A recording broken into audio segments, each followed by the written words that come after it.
Thank you. The meeting will please come to order. My roll call says all members are present. Would you please rise for the Pledge of Allegiance?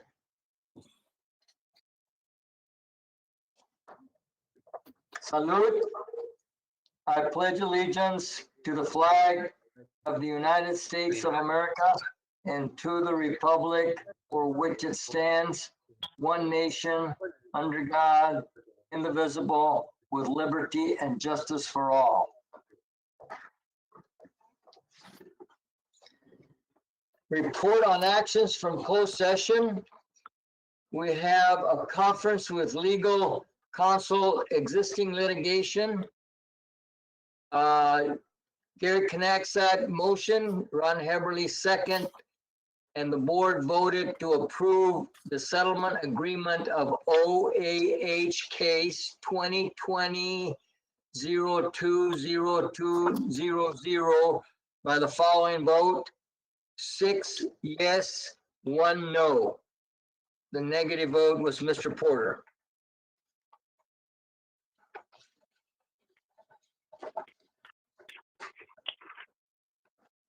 That's all we have for closed session report. We'll start our meeting with our superintendent's report. Dr. Washer.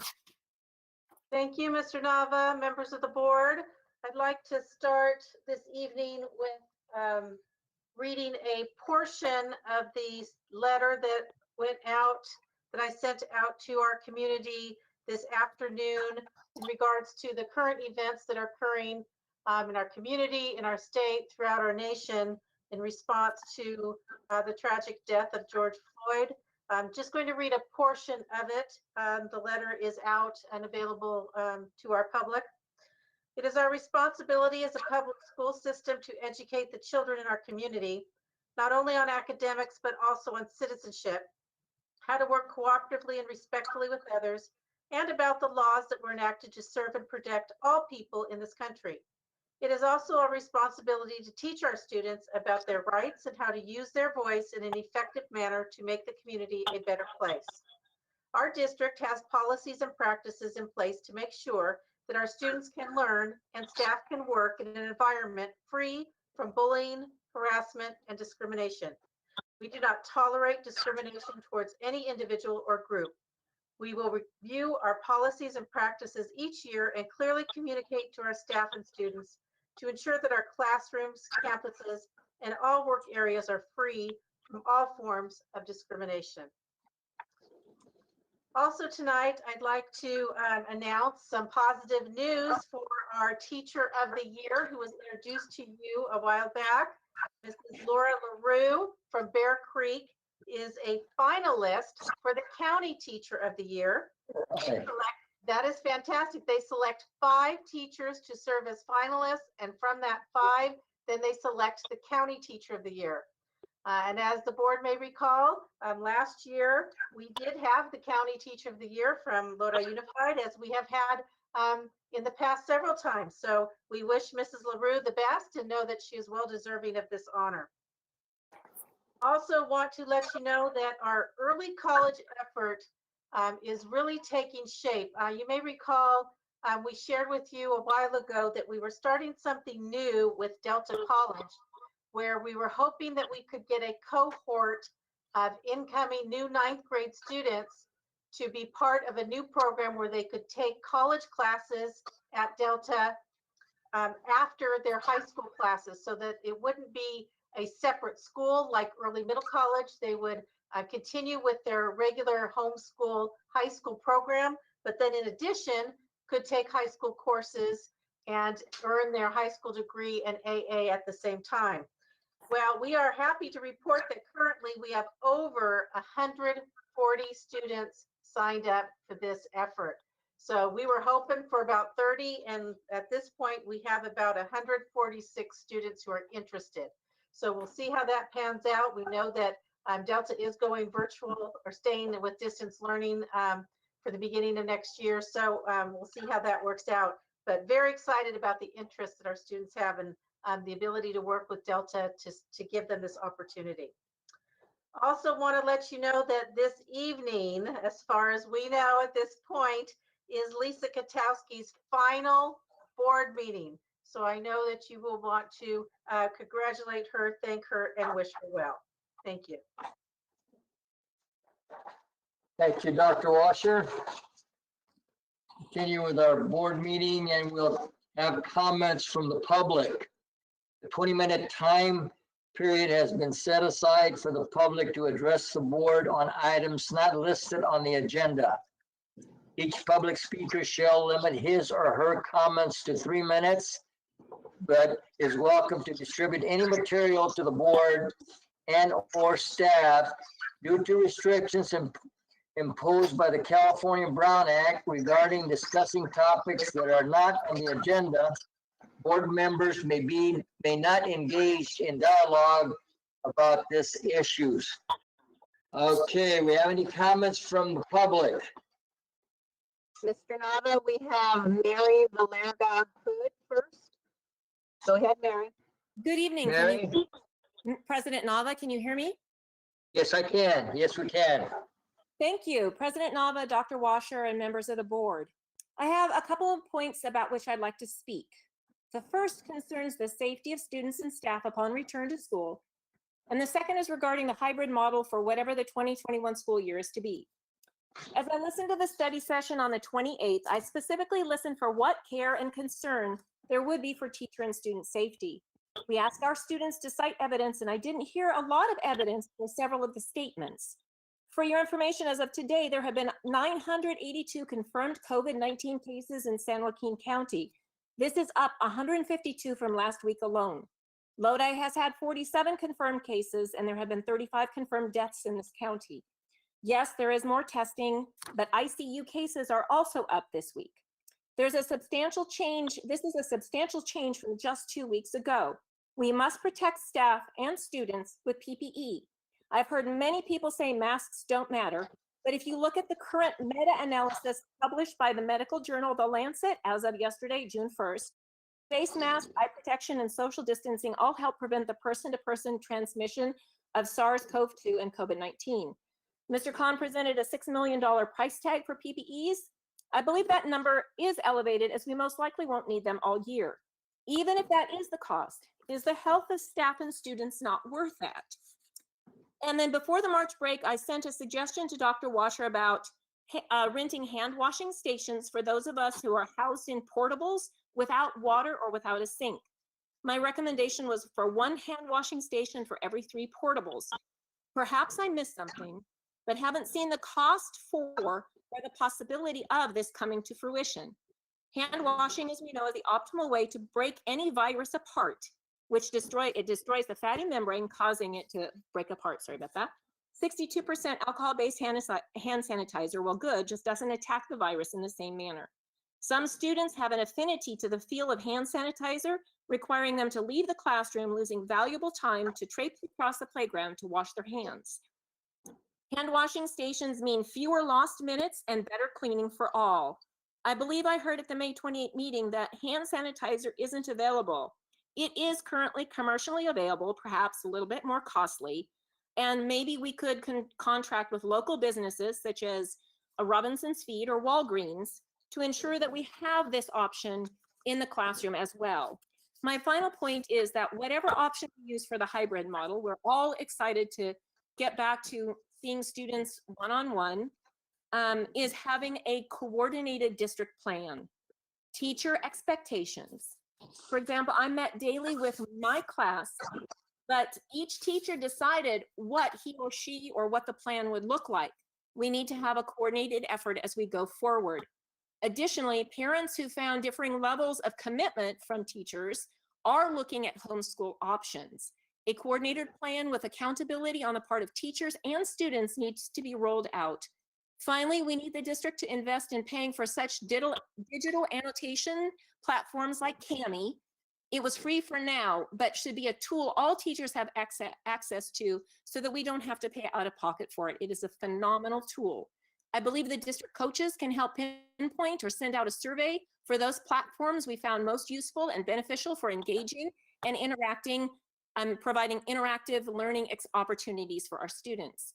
One final thought, please. Most teachers worked hours upon hours to provide the best learning for our students. Please, can we get back to a partnership? We don't need to feel divided in this most difficult time. We are here for the children.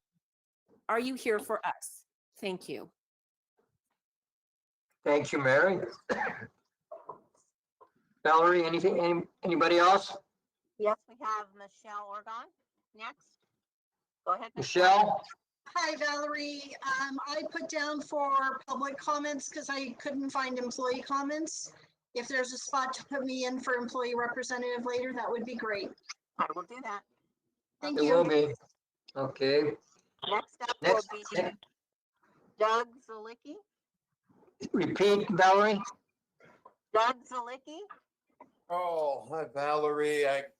Sorry you weren't coming through, but good evening, President Nava, Dr. Washer, members of the board. I sent this off to the meetings at lodiusd.net email address earlier.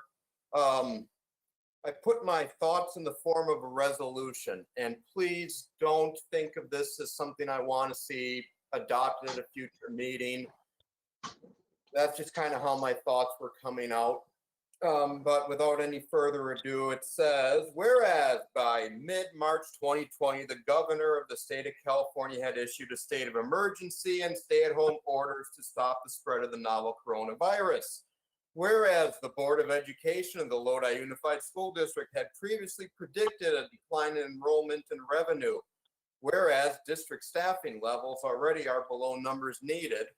So that's my way of saying we need to put people ahead of programs. Whereas California Governor Newsom has proposed an approximately $4.3 billion budget cut to California schools during the current 2019-2020 school year.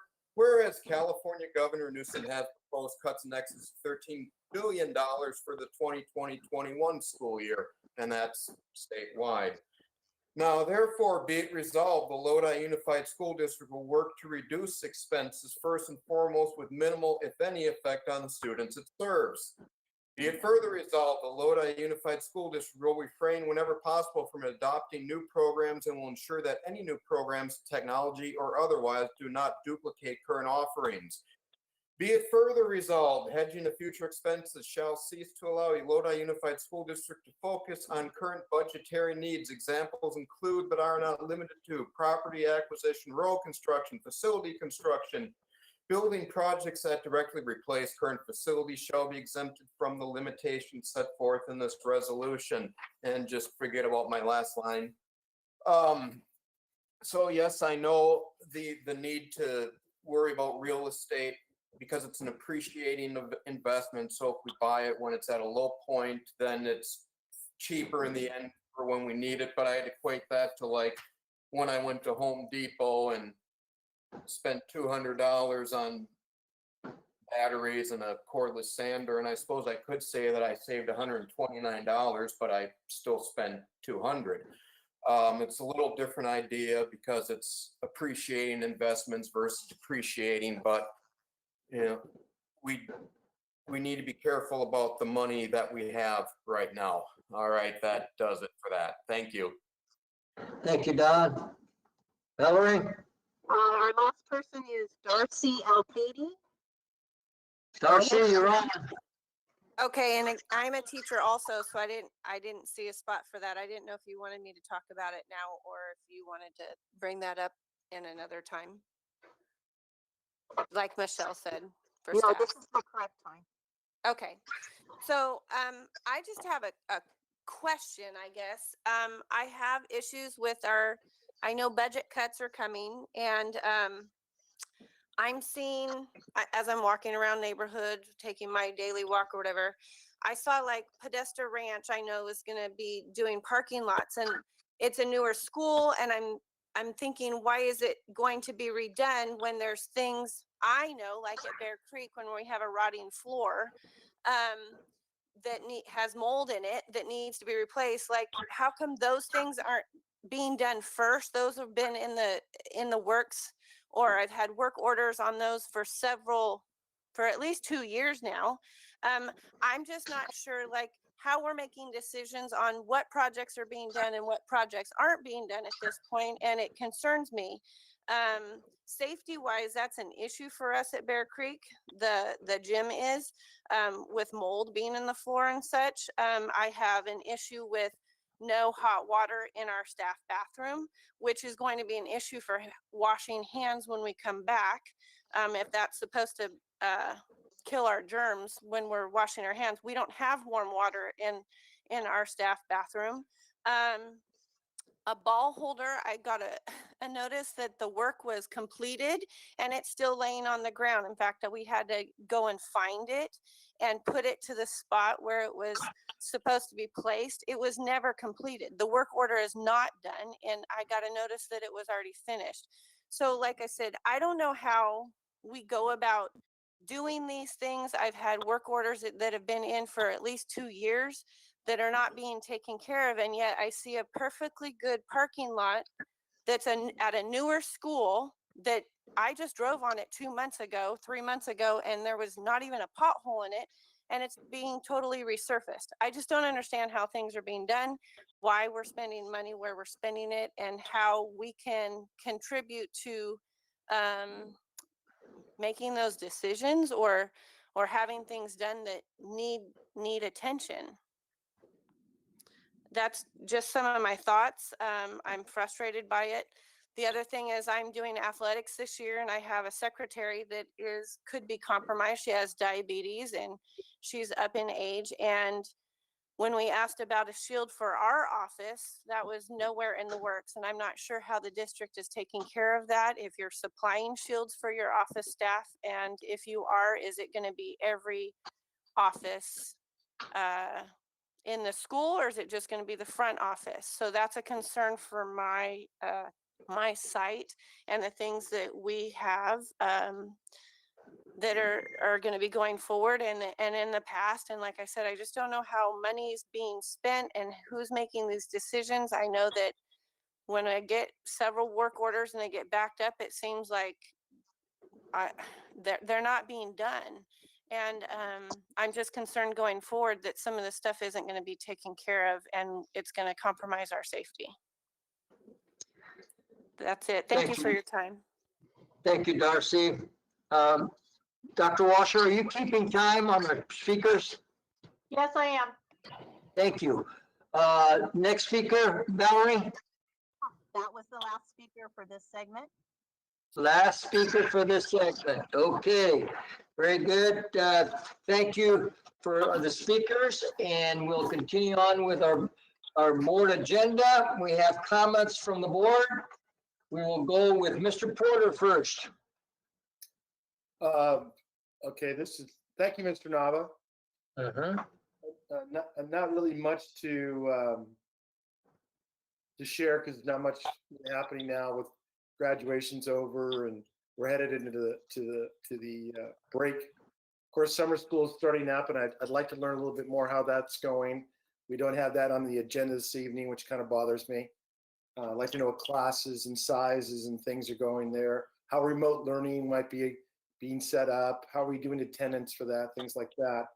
But basically, what I want to mainly talk about is finances and these students. And with finances, I hope that our executive board is looking at everything away from the classroom to cut.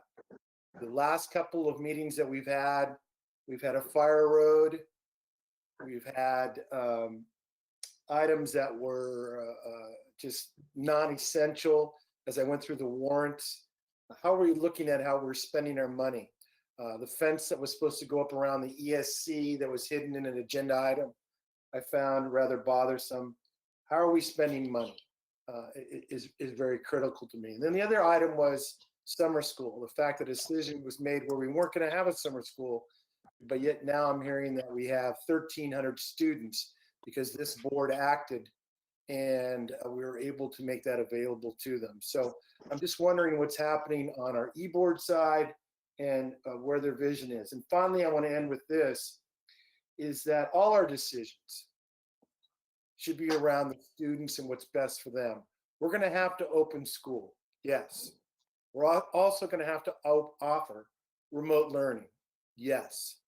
We're going to have to do everything we can to make sure that our kids are going to have rigor and access to all the education made available for them. The key thing to our society, to our nation, is public schools. There's nothing greater than public schools. It's an opportunity for kids to take themselves out of whatever socioeconomic level they're in and move and advance themselves. And we as stewards, as board, have to make sure that we do everything possible for the students to be successful and see an opportunity to move ahead and see a light for themselves at a different position in their day through education. And what I'm trying to say by that is education is the springboard for them to being successful and moving on to a greater life, a life filled with passion and a life filled with fulfillment. And we have to make sure that we do that now during this rather strenuous time with the pandemic, the riots, the protest marches that are going on. We have to make sure that we do everything we can that those kids, our students, are provided the best education, and our school board and our e-board have to be moving towards making sure that all cuts are done away from the classroom and nothing harms the classroom, nothing harms how that student is being taught. Thank you. Thank you, Mr. Porter. Mr. Freitas. Thank you, Mr. Nava.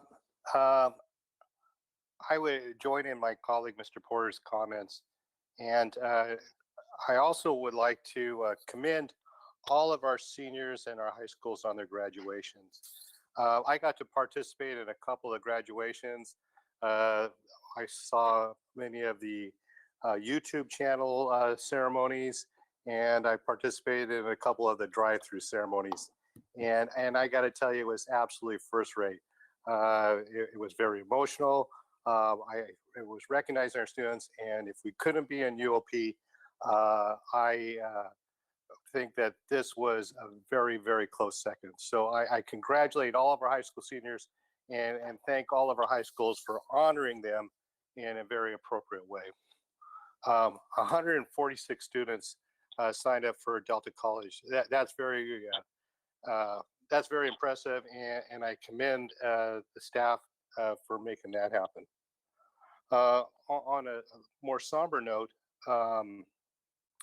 our County Office of Education Superintendent, James Musolimis, lost his father last month. And if you were able to read the article about him, you saw that this was quite an outstanding individual. In addition to being the father of our county superintendent, he also was a Congressional Medal of Honor winner as a paratrooper in World War II. He was a business owner in Oakland for many, many years, successfully running a tavern in Oakland. But a third thing that he is most notable for is that he is the founder of fantasy football.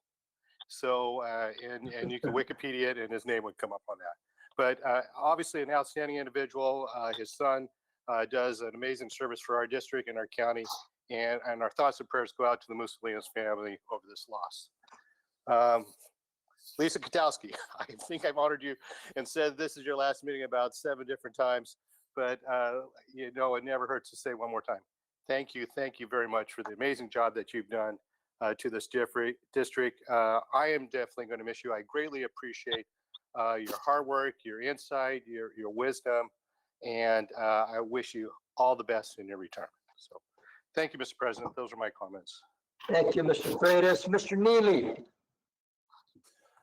Thank you, Mr. Nava. Most of my comments actually have to do with an agenda item, which is the restart of school. So I'll save all of those for that.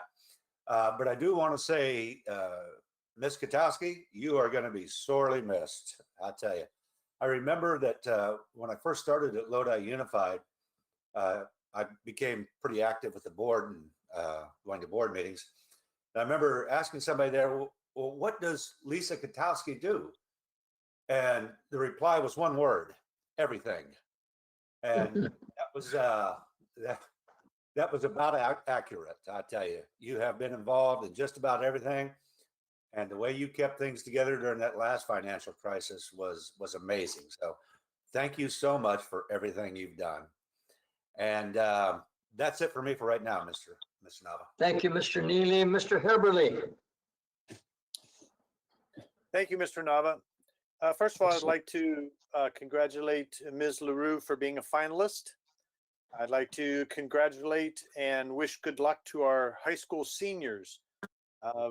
The future, even though sometimes it looks bleak, you know darn well that you just keep pushing and working and things will work out well for you.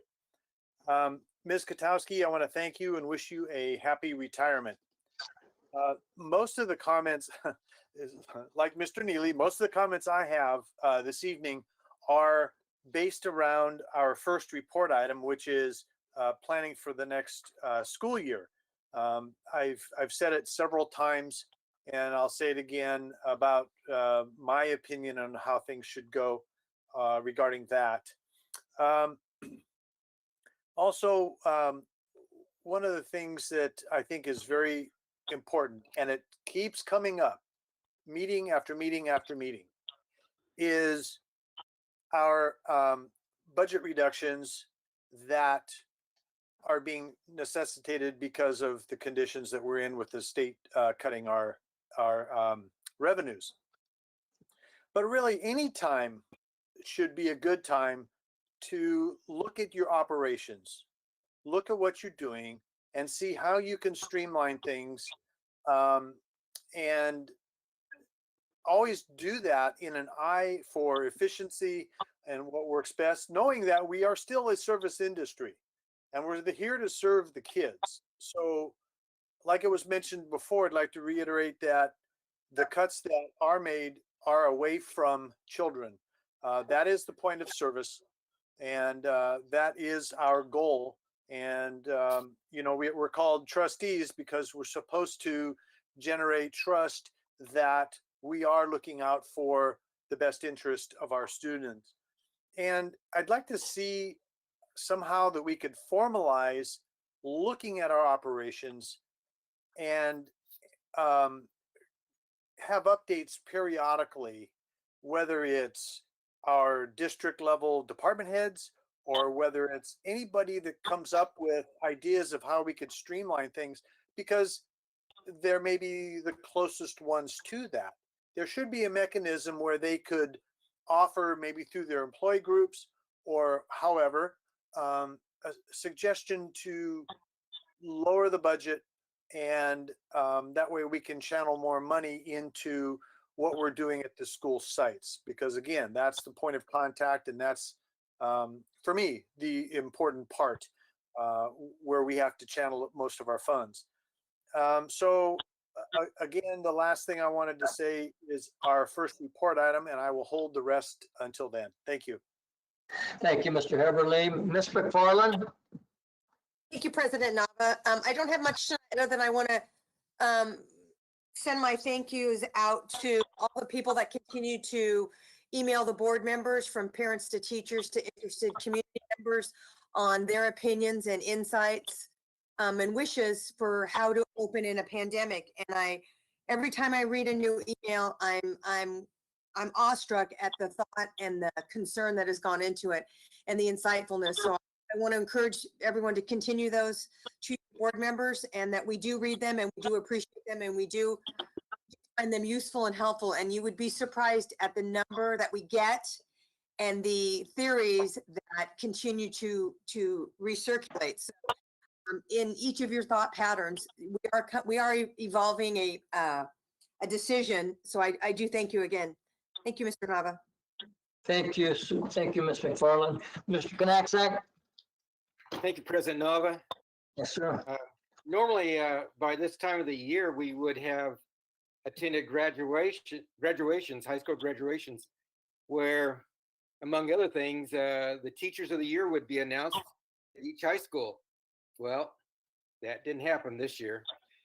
However, I have learned that Marco Marchesini was selected as Teacher of the Year at Lodi High School. Marco is a 23-year veteran at Lodi High School teaching social science. Marco is known for his welcoming manner and positive outlook. And he's also a member of the Road Slug running team at Lodi High School and a friend of mine. So I want to give congratulations to Marco. I'd love to recognize the other award recipients at the next meeting from the other high schools. So maybe Dr. Washer or Mr. Palmquist could get those names for us, and we'll mention those guys also. And also congratulations to Mr. LaRue and Lisa. All I can say is thank you. Thank you, Mr. President Nava. Thank you, Gary. Thank you. All right. Number one, I'd like to actually get some attention to the work orders at Bear Creek. I'm a former teacher thinking about orders, back orders and so forth. If they weren't taken care of, they put down at the bottom of the pile and nobody takes care of them. I'd like for Mr. Khan to be aware of that. When you don't have any hot water on those bathrooms or staff bathrooms, something has to be wrong. We need, I know that we will talk later on a lot about the needs assessments for all the facilities that we have when we bring our students back because of the safety and staff and the children that need to be taken care of. I know it's always been a primary factor for me for the children are the most important thing, because if we didn't have them, we wouldn't have the schools. So it's very important. Another thing I'd like to mention is we haven't talked about middle college. Maybe I'm in the not know, but we need to know where those students are going to attend if Delta College is closed. I know we gave it some thought on some like Pedestal Ranch or something or other, but maybe Dr. Washer can come in and help us on that. Another thing that I'm really excited about is that I know, Lisa, that you will have a million things to do. Your days will go by fast.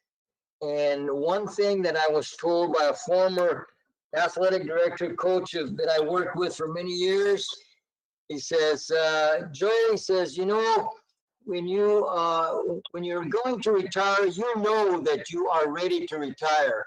And I think, Lisa, that you have shown that you are ready to retire and do a lot of other things and do the things that you didn't have time to do at this juncture.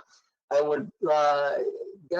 remember when I first came on the board in 2008, you were just a rehire, or just a first hire from Stockton Unified, and then you had several people working in the curriculum department, and then all of a sudden we reached 2008 and 1910, and we reduced all our personnel. And what Mr. Lee said, what does Lisa do? Well, Lisa does everything, and that's the truth, because when they left, you were assigned to a lot of things, and I don't know how you progressed, and I know you're going to miss all our kidding that we do when you come up. But Lisa, thank you for all your hard work that you've done, and enjoy your retirement. Your retirement will be great, I know, because you will make it great. Okay, then I'm finished with this. Now we'll go on to our continue on with our agenda.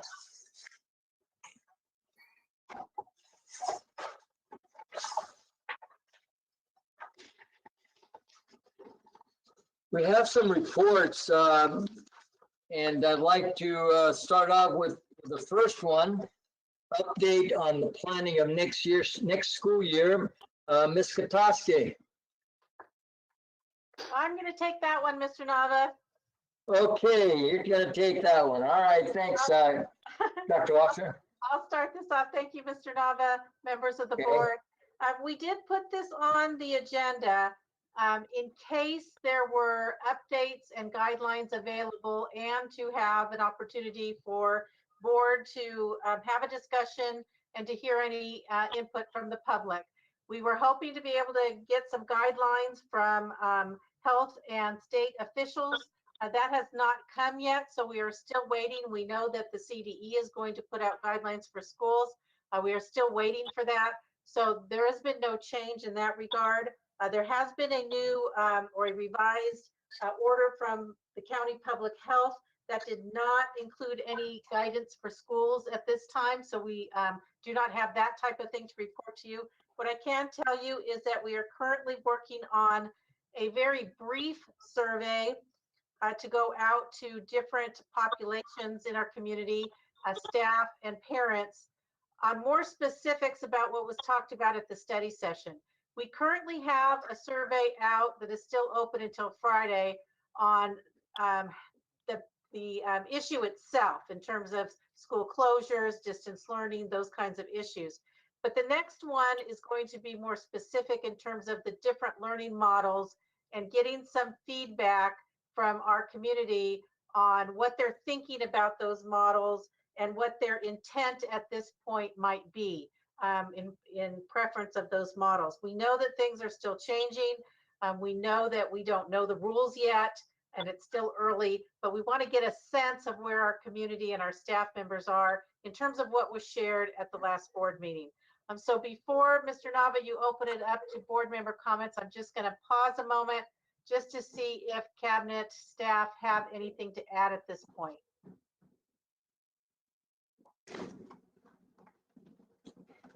Okay, Mr. Nava, thank you. We can take board comments if you'd like. All right, let's have some board comments. I know it's premature since you don't have, let me ask first, do we have a date for opening school? Our date is August 3rd. That has not changed. And our task force groups are still working. They're still meeting. They're still talking about the models. They're refining their thoughts and recommendations. So that work is still going on. And our start date has not changed for students of August 3rd. Okay. Well, have any, I don't know how many comments we'll have from the board members because we're not really cemented into any model or anything like that. But I'd like to start out with Mr. Knaxak on any questions.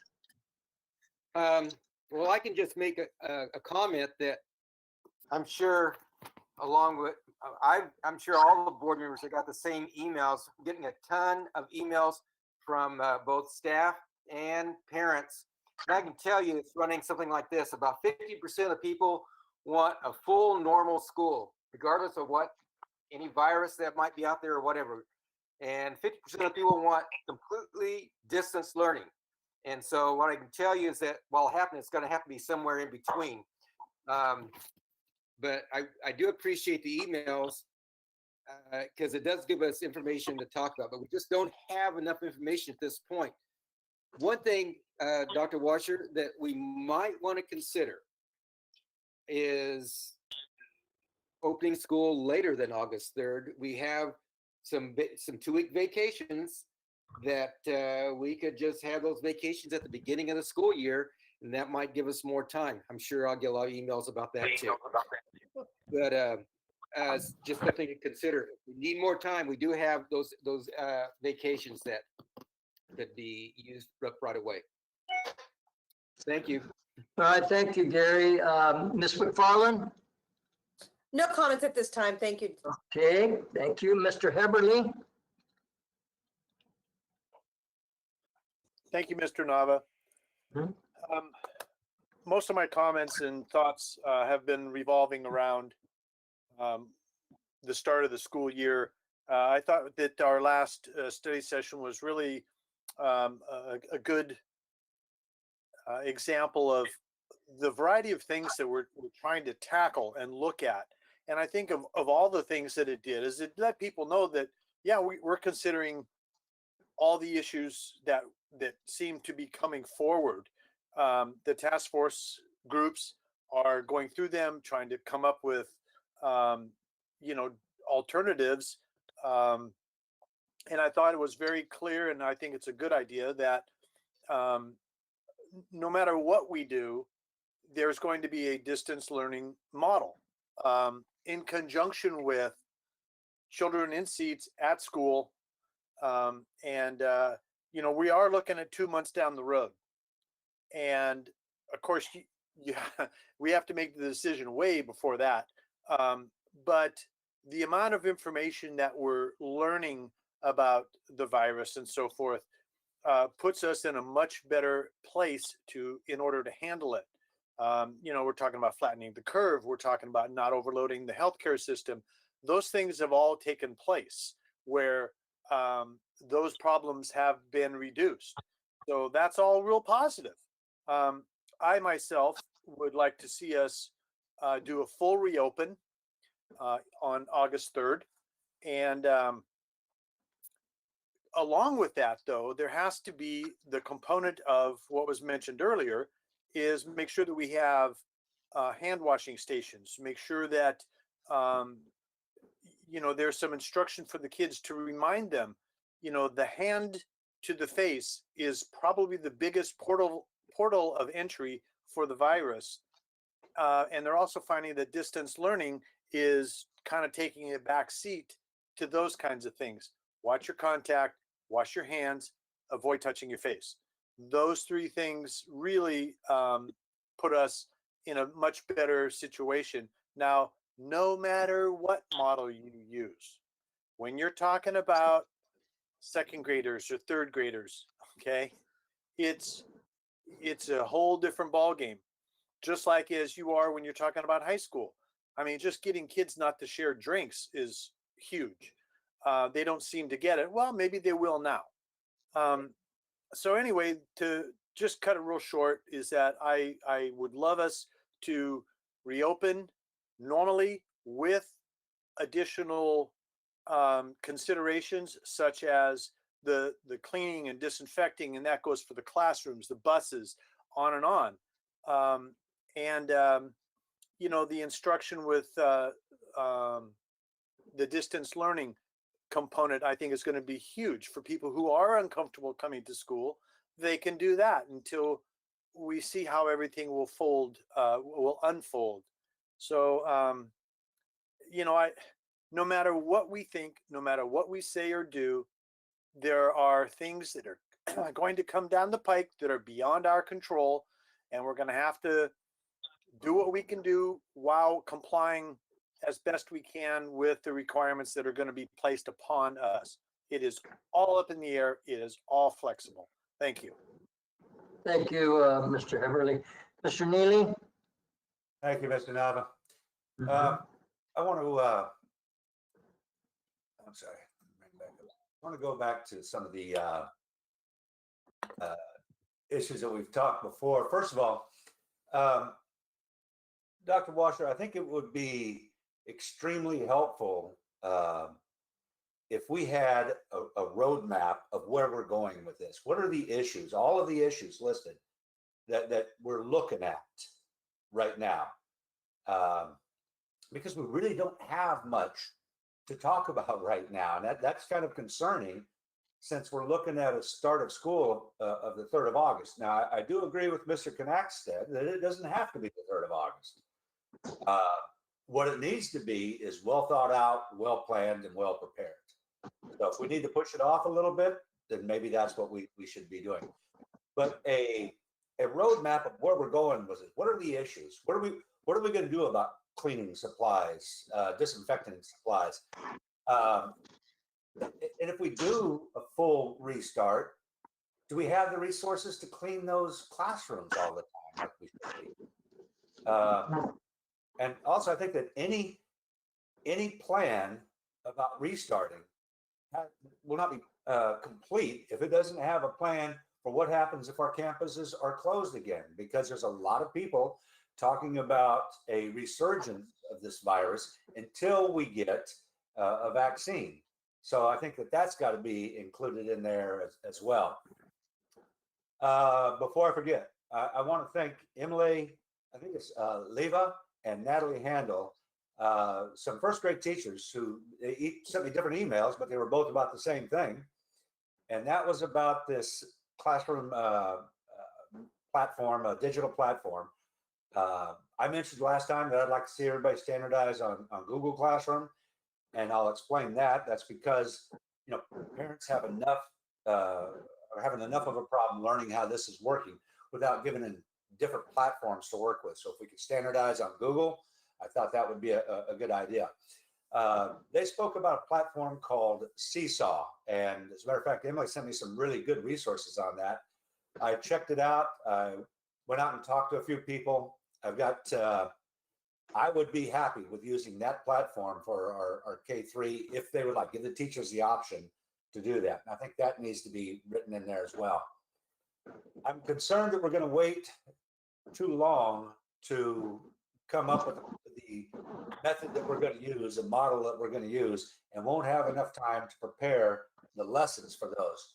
And if we can come up with something and get some of our teachers, pay them to come in and start developing some of these lessons, I think we might be better off. But I think we've got a lot of work to do, and I'm a little surprised we don't have any more on the agenda tonight for it. So we need to get busy on that. And that's all I've got for right now. Thank you, Mr. Nava. Thank you, Mr. Neely. Mr. Freitas.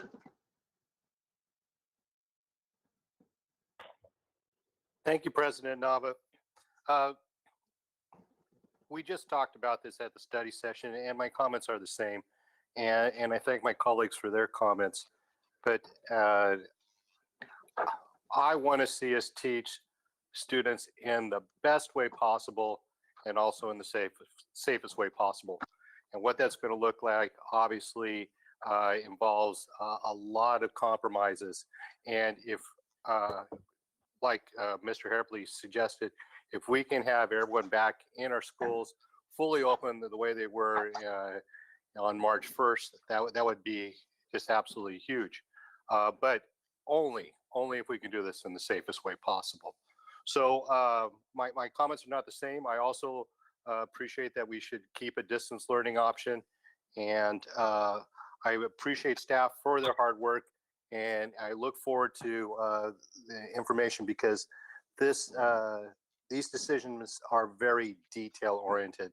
And there's no detail too small when we're talking about the education and the safety of the Lodi Unified family. Thank you, Mr. President. Thank you, Mr. Freitas. Mr. Porter. Well, thank you, Mr. Nava.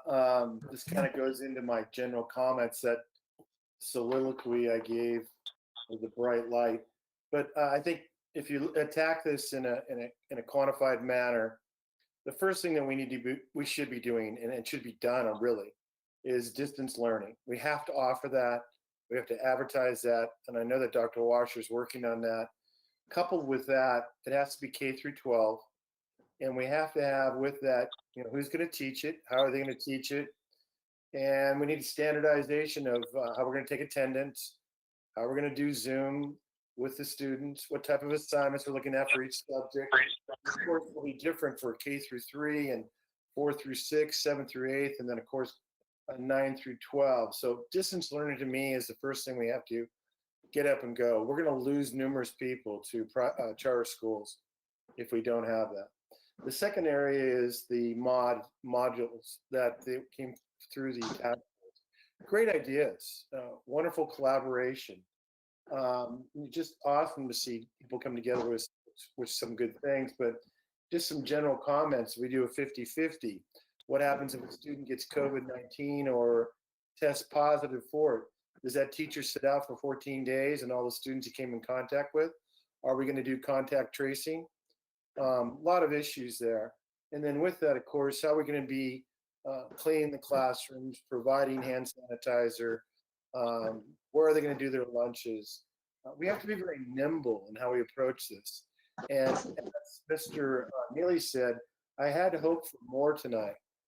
And with that, of course, we're going to need the help of CSEA, LEA, LPPA, our administrators as well. And I'm sure I'm leaving one group out, the supervisors. We're going to need everybody in a collaborative effort. And again, you can't look at it from your lens. You have to look at it from the lens of what's best for the student.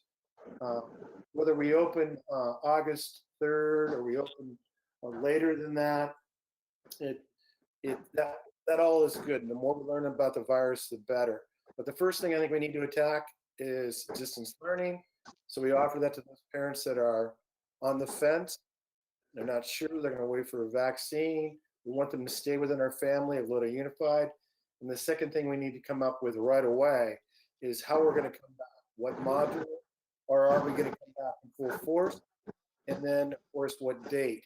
And then how do we do that? And then the next problems, of course, is cleanliness. What happens if somebody tests positive? Are we going to do contact tracing? Are we going to take temperatures first period? So many issues that we have to look at. And I agree that we need to have some type of map that looks at these issues. So that's kind of where I am for update on planning for next school year. I think we're behind. And I don't want to wait for the state. I want to get out there. If we have to change things a little bit later, if it gets a little messy, that's good, because we can rechange it, we can redo it, but we need to get something up and going to look at so our parents can see it, students can see it. And the first thing, of course, is we have definitely got to do distance learning and get that up ready for parents to take a look at. Thank you very much, Mr. Nava. Thank you, Mr. Porter. Mr. Neely, you have a little comment, a question? Yes, sir. Another comment. Reminded me today, when I was looking at part of the consent agenda, there's some items on there about books and being outdated material. And it made me think about when I taught at the all digital high school, and we used a completely online curriculum without textbooks, and it worked very, very well. I had a conversation there with the superintendent of that school now, and he said it was just a flawless transition for them to go to the entire distant learning model, because that's a program that we used in the classroom. So I just wanted to mention that. And then I contacted Pearson today because they're known for online learning. And as a matter of fact, Pearson has sold off their textbooks division and is now strictly doing the digital curriculum. And a program that they have right now, which I think is called Connections, they sent me some information on it. And it is a complete K-12 curriculum. And it has over 700 classes, including foreign language classes and all that, AP classes, A to G classes. It's got everything. And I think that this may be a time now when we want to start looking at something like this, because these are all of the classes already designed, and then a teacher can take that particular class and modify it however they want to, add to it, take away from it. They can do whatever they want. They can personalize it, but they start off with all the resources. Another great thing about this is it's constantly updated. Unlike what we have tonight on the consent agenda, where we have obsolete textbooks, one of which is for Spanish, and the textbook that they're outdating, I believe, is only 5 years old. So this program constantly updates. So I think we should really take a look at that. And I got some materials on it, and I'll forward those on. But that should be a consideration. That's all I've got. Thank you. Thank you, Mr. Neely. I have one question. How much time does staff and parents need to know before we start school? That's the big question. Because I hear board members saying, "Oh, we don't have enough time. We don't do this and that." So we've got to be totally prepared, whether we're going to go with one of our models or we're going to go with all children in school and get the preparation. We need to make some needs assessments, and I always talk about that because a needs assessment covers everything that is needed for the safety of the staff, safety of the children that we have in our schools. So it's very important that we know how much time do we need to have. If we're starting August 3rd, we can't go July 15th and tell them this is what we're going to do. It's too late, I think. I think there's a staff, parents, and people that are involved need a little more time, and we need to know that so we can come out with the factor. And then if we do find out the time that we're going to do it, then we have the plan to execute as to what model we're going to use. And I understand that the consensus are that distance learning has to be offered at one time, because I know that some of the children and students from K through 12 won't be able to attend schools, and we'll have to offer them some type of distance learning curriculums.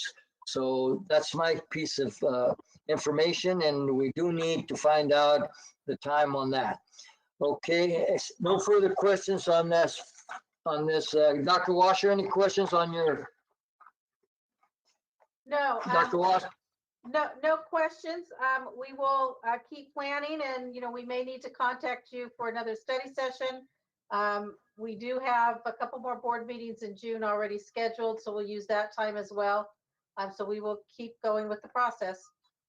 Okay, whatever it takes for this board to be totally prepared and offer the staff and students and parents all that needs to be done in plenty of time. Whether we need a study session or anything that we need to have, we will. I think this board is, as I understand, is prepared to do that. Okay, we have another report. Staff will provide us. Mr. Nava, you may want to take public comments. Yes. I'm sorry. I always forget. I'm sorry, audience. I have my list here and I forget the public comments. Any public comments, please? Our first public comment is from Nicole Shampoo. Nicole, okay, Nicole, you got the floor.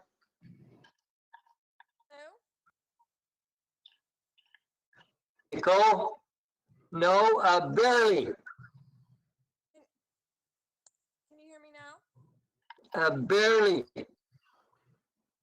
How about now? I'll speak louder. Wow. Let's give it a try, see what happens. Okay. I will be short. Basically, I am very concerned about reopening school at all, because we know that COVID-19 is in San Joaquin County. Now, I'm a nurse. I used to work in a clinical setting, and now I work at a grade school at another district.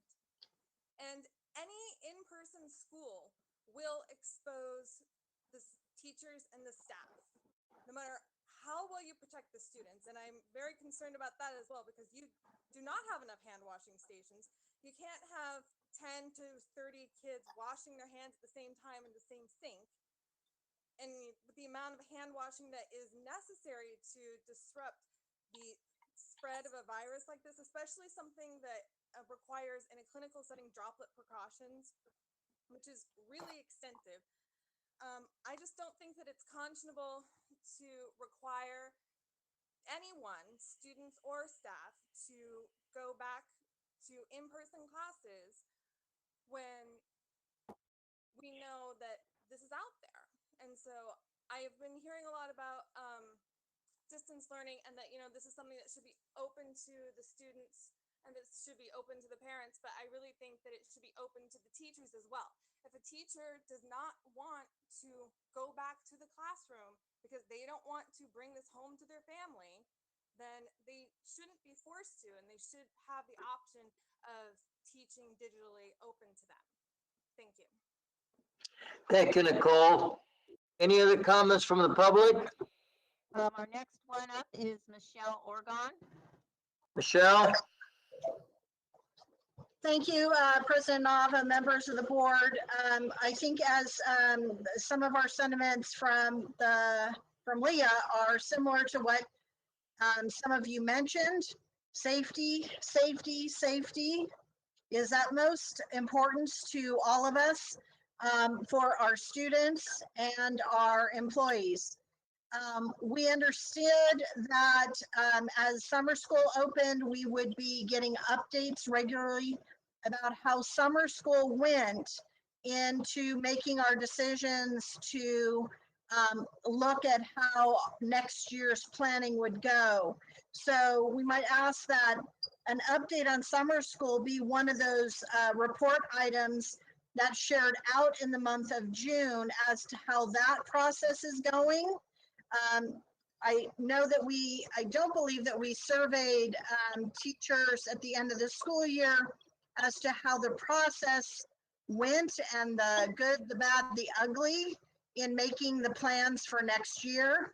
We do and are concerned about declining enrollment and making sure that we do keep every child, student that we have in Lodi Unified Attendance, the opportunity, what's best for them and their families. As we surveyed our members, about 25% of our members said that they would prefer to start distance learning. There have been questions at the task force meetings about change in the calendar. Of course, messing with anybody's already booked vacation plans, that they're all holding their fingers crossed right now that we'll all actually get a vacation or break at some point in time. We do believe that maybe we should be looking at that start date.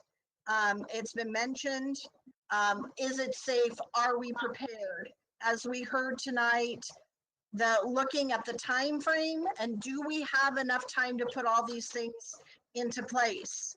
We believe that choice is important for parents who are still feeling unsure about sending their students. As we just heard from Nicole, we know the number one thing to do is washing your hands. Well, we have so few restrooms with hot water, number one, and then restrooms for students to wash their hands would be very challenging to do. As the last report item that we heard at the last meeting gave us lots of different models, we would hope that we are looking for a balanced program that makes sure it's in the best interest of all students and employees moving forward. We understand the model of distance learning, but we've also heard about cyber classrooms and independent study models. Right now we have one teacher that did the independent study model for all the elementary and our students that were migrant. That was a huge load to all of a sudden have one person in charge of. So it's much planning that we can do. We appreciate the adding of, I believe there was a nurse on the high school task force, and the continued task force members for giving up their time to discuss these things. But we really feel that bringing the bargaining team together with the district to really start putting together some kind of plan and start really hashing out some of these things.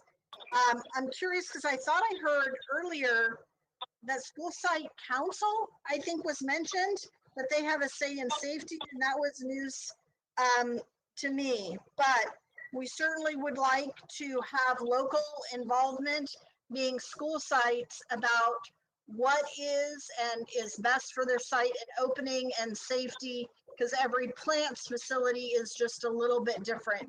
So as we go forward, we look to more updates and more frequent questions to all members about what worked, what didn't, and what can we change. Thank you.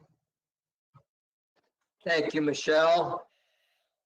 Any other comments from the public? Next up, we have Deborah Ladwig. Deborah, you're on, Deborah. Good evening, President Nava, members of the board, and Superintendent Washer. I have to apologize up front. I did put my name on a number of items tonight because with our current system, you can't speak unless you're already on the list. So I am on the list a lot tonight.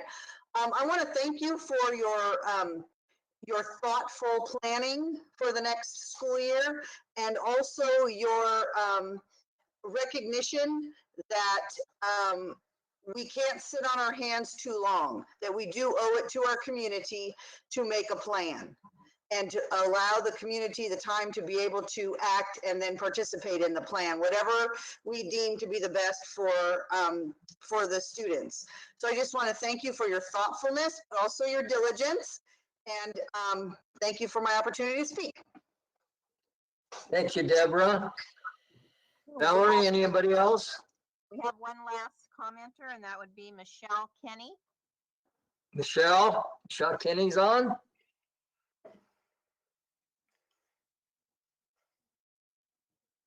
Hello, Michelle.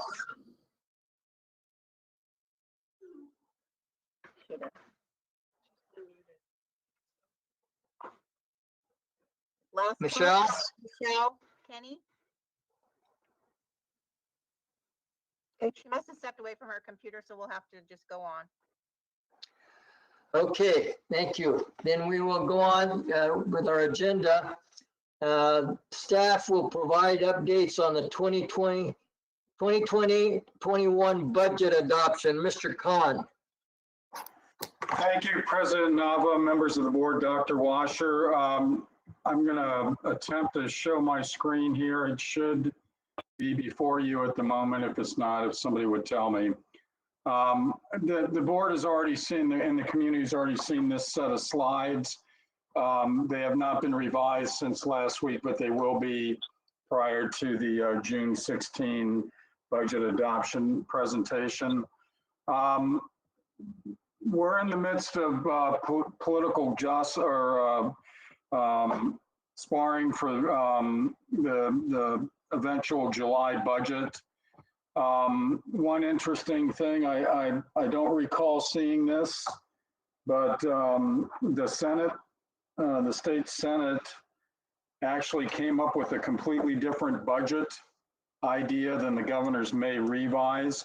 I advise the board that County Office of Ed is still recommending that we follow May revise numbers, which will likely cause us to create a 45-day revision after adoption. But that would be in case there's a substantial change to the adopted budget versus what Governor revealed mid-May at May revise.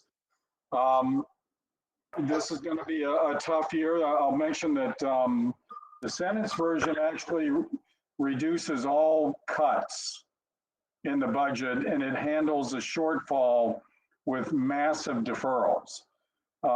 My understanding is it doesn't really alter the financial impact on a dollar term, but it does technically in that it would allow far fewer districts to prevent declaring a negative certification at adopted budget. We are struggling now to try and get before board a positive certification at the June 16 meeting. I do not believe that's possible given these numbers. I'll repeat, I do not believe it's possible. I do believe we can manage a qualified certification, and I do hope that we can work with both county and some of our outer funds to create a positive at 45-day revision, but it may be a long shot, but that's our goal. I'll go through some of the numbers. Again, these slides are predicting a 30 million drop in LCFF revenue. One of the earlier public comment speakers mentioned that this $6.3 million was possibly the budget for PP&E. That's not exactly correct. This is what we're anticipating receiving from the CARES Act directly from the feds, but it won't go entirely to PP&E. It'll offset some of the other costs that we've incurred in providing service throughout this COVID-19 experience. The board may recall the one area of good news is that we are scheduled to receive under May revise additional AB 602 or special ed money. This is a breakdown on that. Another big story is that our categoricals are going to get hammered, at least in the 2021 budget year, cuts of upwards of 50%. So that's going to be something that we're going to have to really plan around as we move into 21, 22. This slide is not solidified in stone, but it should create the placeholder in all board members and communities' minds that there are certain non-discretionary expenditures that we will not be able to cut out of non-personnel cost. Excuse me.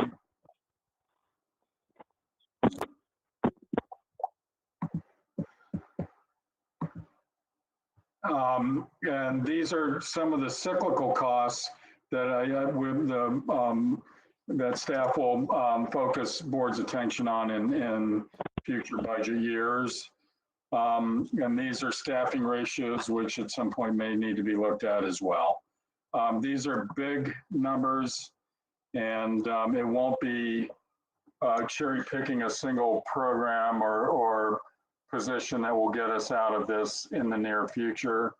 I'll hold out hope that, this hopefully may revise as worst case. I've never seen a state budget that predicted somewhere in the middle of worst to best. So hopefully it won't be near as bad as this, but we'll continue to work the budget for the board to try and get the best possible outcome. I'd be happy to take any questions. Thank you, Mr. Khan. Mr. Neely? No questions, Mr. Nava. Okay, Mr. Porter? I'm good, Mr. Nava. Thank you. Mr. Heberly? No questions. Thank you. Mr. Freitas? Mr. President, can we have Mr. Khan not speak at future meetings? He is so depressing and gives me so much anxiety that, figuring out how we're going to survive $30 million. I think it would probably just be better not hearing about it and procrastinating and ignoring it, living in denial. So those are my comments. Thank you. Thank you. Ms. McFarland?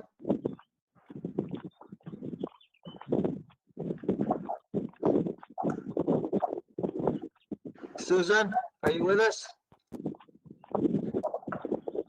Yes, I'm here. Okay, any comments? No comments. I'm getting extreme feedback and I'm having a very difficult time hearing what's being said. I don't know if it's Okay, Gary? Yeah, I agree with Mr. Freitas. Next time you come to a board meeting, would you please have better news? We'll do our best. All right, Mr. Nava, yes, could you ask everybody to check their mics? Go ahead and mute their mic if they're not speaking. check their mics, please. Something's wobbly, something's going on. There, it stopped. Somebody had something going on. I agree with the numbers and all that kind of stuff. Thank you, Mr. Khan, for your report. And I don't like that regular thing. I like the positive thing, but you'll work on it, I know. Thank you, sir. Any comments from the public? One comment, and that would be from Deborah Ladwig. Deborah, you're on.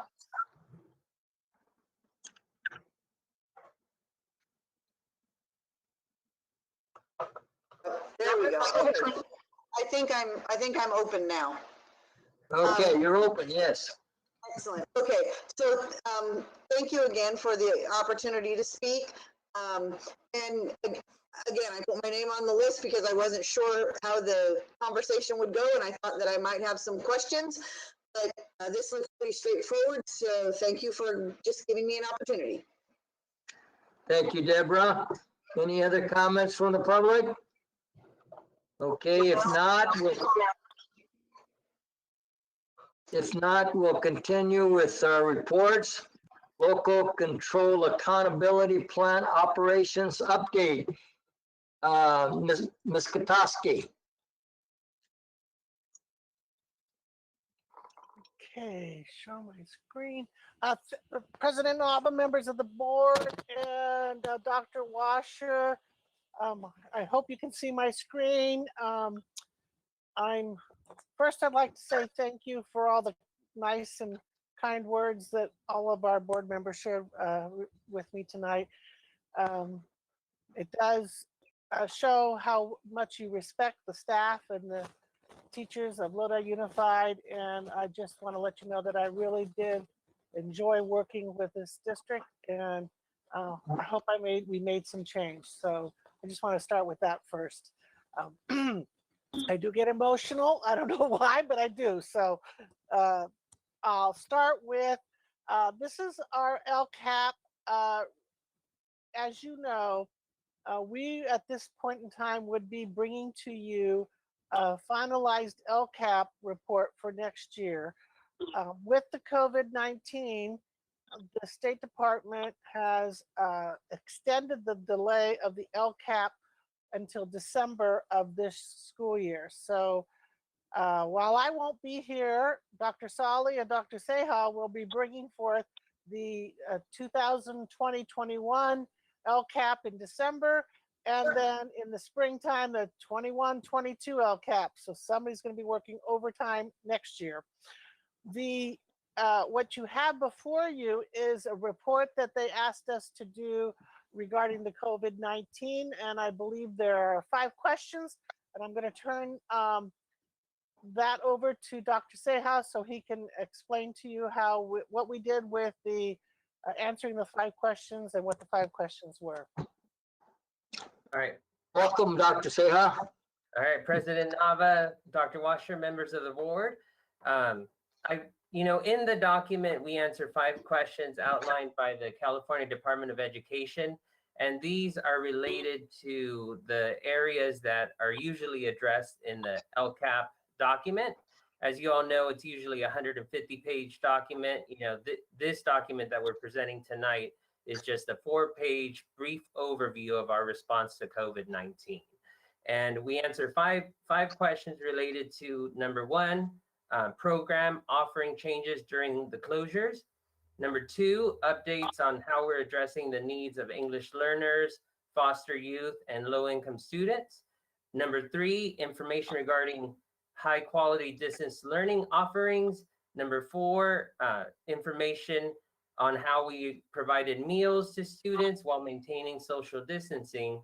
And number 5, how we provided childcare during the school closures.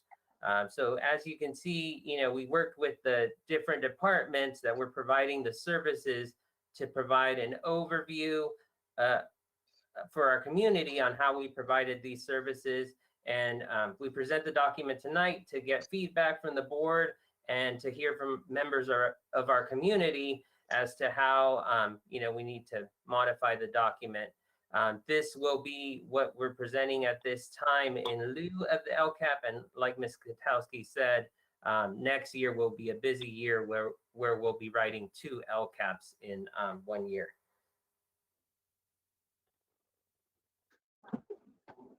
President Alva, that concludes our report. That concludes your report. Okay, thank you, Lisa, and thank you.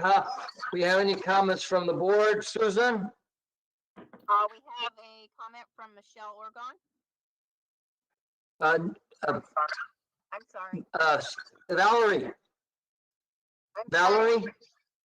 Okay, just we'll wait till the board has any comments. Susan? No comments, Mr. Knecht said. Gary? No, I'm good. Thank you.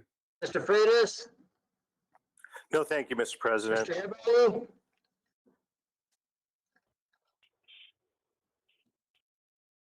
Mr. Heberly? No comments. Thank you. Mr. Porter? Just one, Lisa, you'll be missed, especially by me. Enjoy your vacation. I know she will, Courtney. Mr. Neely? I'm not going to break the chain. Thank you, Mr. Nava. That's All right, neither will I. Now we have comments from the public, Valerie? We have Michelle Orgon. Michelle? Good evening, President Nava. A couple of questions and statements on the new COVID. I guess we're calling it COVID LCAP. The number, I believe it's under the first description.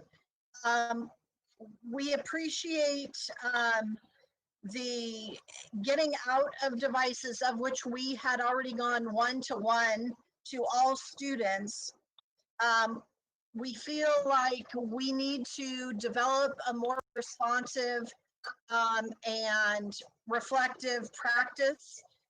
For example, getting the hot spots and getting those out and surveying our parents as to the need. We feel that Leah had come to the district along with 2 other bargaining units during the break to talk about planning for these things, because we had been hearing through our associated units things. We are disappointed that although we sent letters certified to every employee about their letter of intent, we felt that that was a waste of $8 per member, where that could have done in certified email with digital signing. And we could have sent letters home to parents, because within the first week of being online, teachers knew what students they could not reach. We need to definitely look at how fast we're reacting to this news, and how do we communicate with some of our foster, our English language learners, and low income students that did not have and still don't have a way to access curriculum via a hotspot or web or cell service, except when maybe a parent is home from work, or they have do not have an email, or they have changed their phone number. While we know that, you know, in, I will say, of my privileged life, my number has not changed, but in many of our families' lives, due to economic circumstances, their phone service changes often. So how can we be more responsive to get information out? We were slow, and I don't even know that we ever sent out a letter asking parents, letting them know that we were open from the closure statement unless they went online.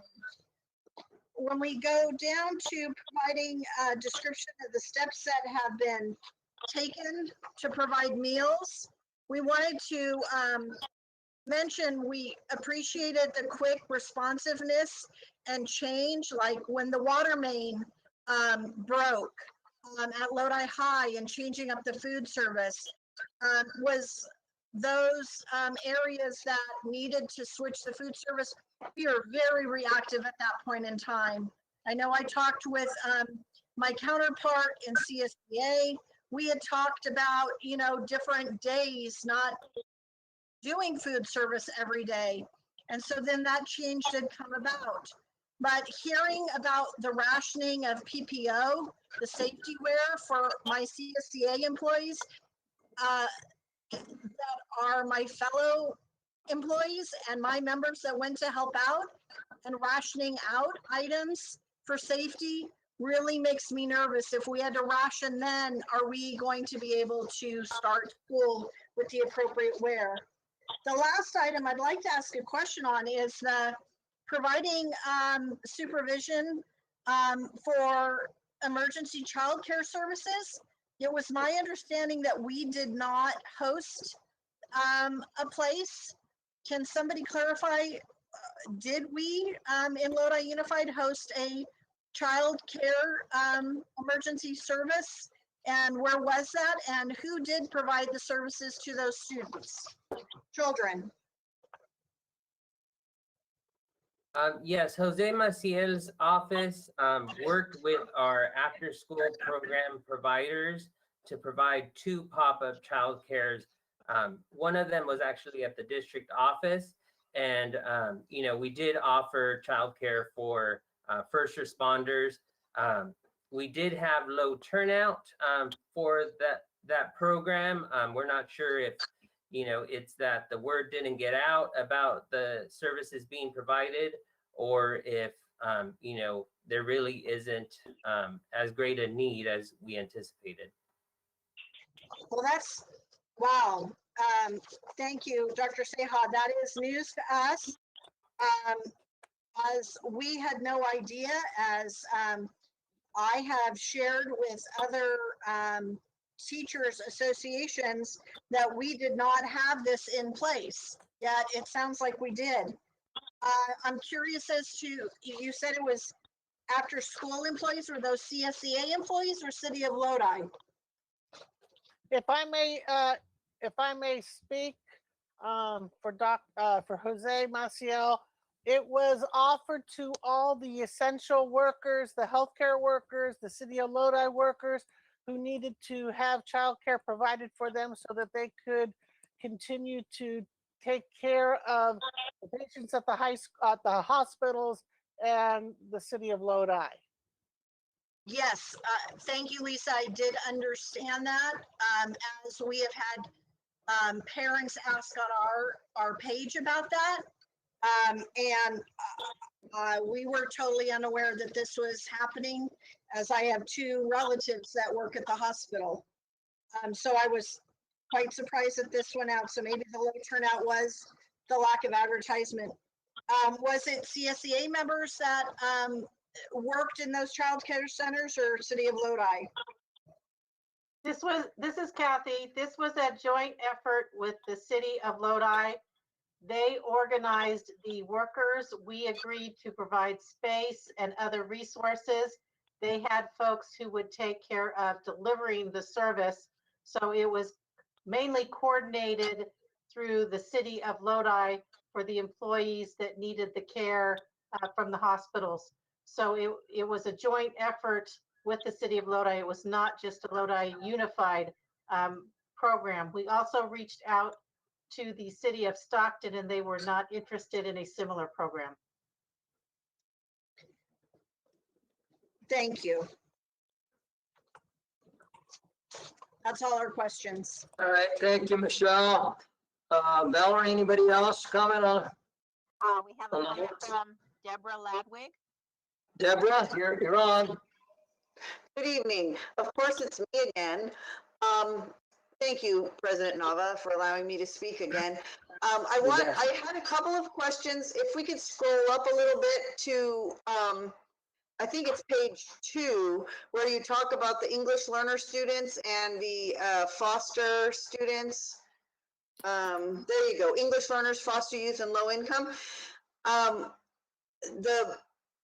The services that it appears that we've provided for these students, I have to say I am very pleased. I'm really impressed. We've got, for our foster youth, we sent our community liaisons and our child welfare attendants people out to check on the students and to make sure that they had supplies. It looks like our low income students, we worked to make sure that they had internet access and devices, which is wonderful.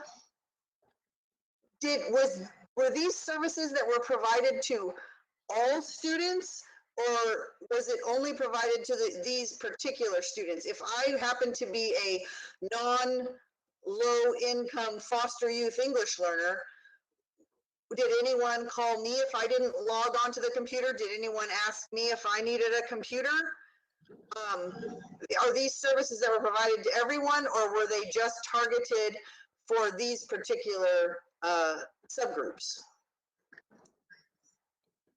Deborah, I can tell you, we did check in with technology to see, what were the numbers of hotspots that we provided to our families. The technology department identified 1,594 families without internet. And so, we ordered approximately 3,000 hotspots. We also identified 26 employees without internet, and we were able to acquire 1,923 hotspots. So that was more than the number of families and staff that we identified. Altogether, we've ordered 3,000 hotspots, but we have yet to receive a little over 1,000 of the hotspots that we ordered. But the demand for the Wi-Fi hotspots has been less than we anticipated. So we may have to look at those numbers to see, what we need to provide to our employees and to our families. But yes, we have provided those for all students. As far as the other groups that are identified on this page, those are the 3 groups that are specifically highlighted in the LCAP. And that's why in this document, they ask us how we're addressing the needs of those students. Okay, but we are looking out for all of our students. Yes, make we are sure that looking out for all.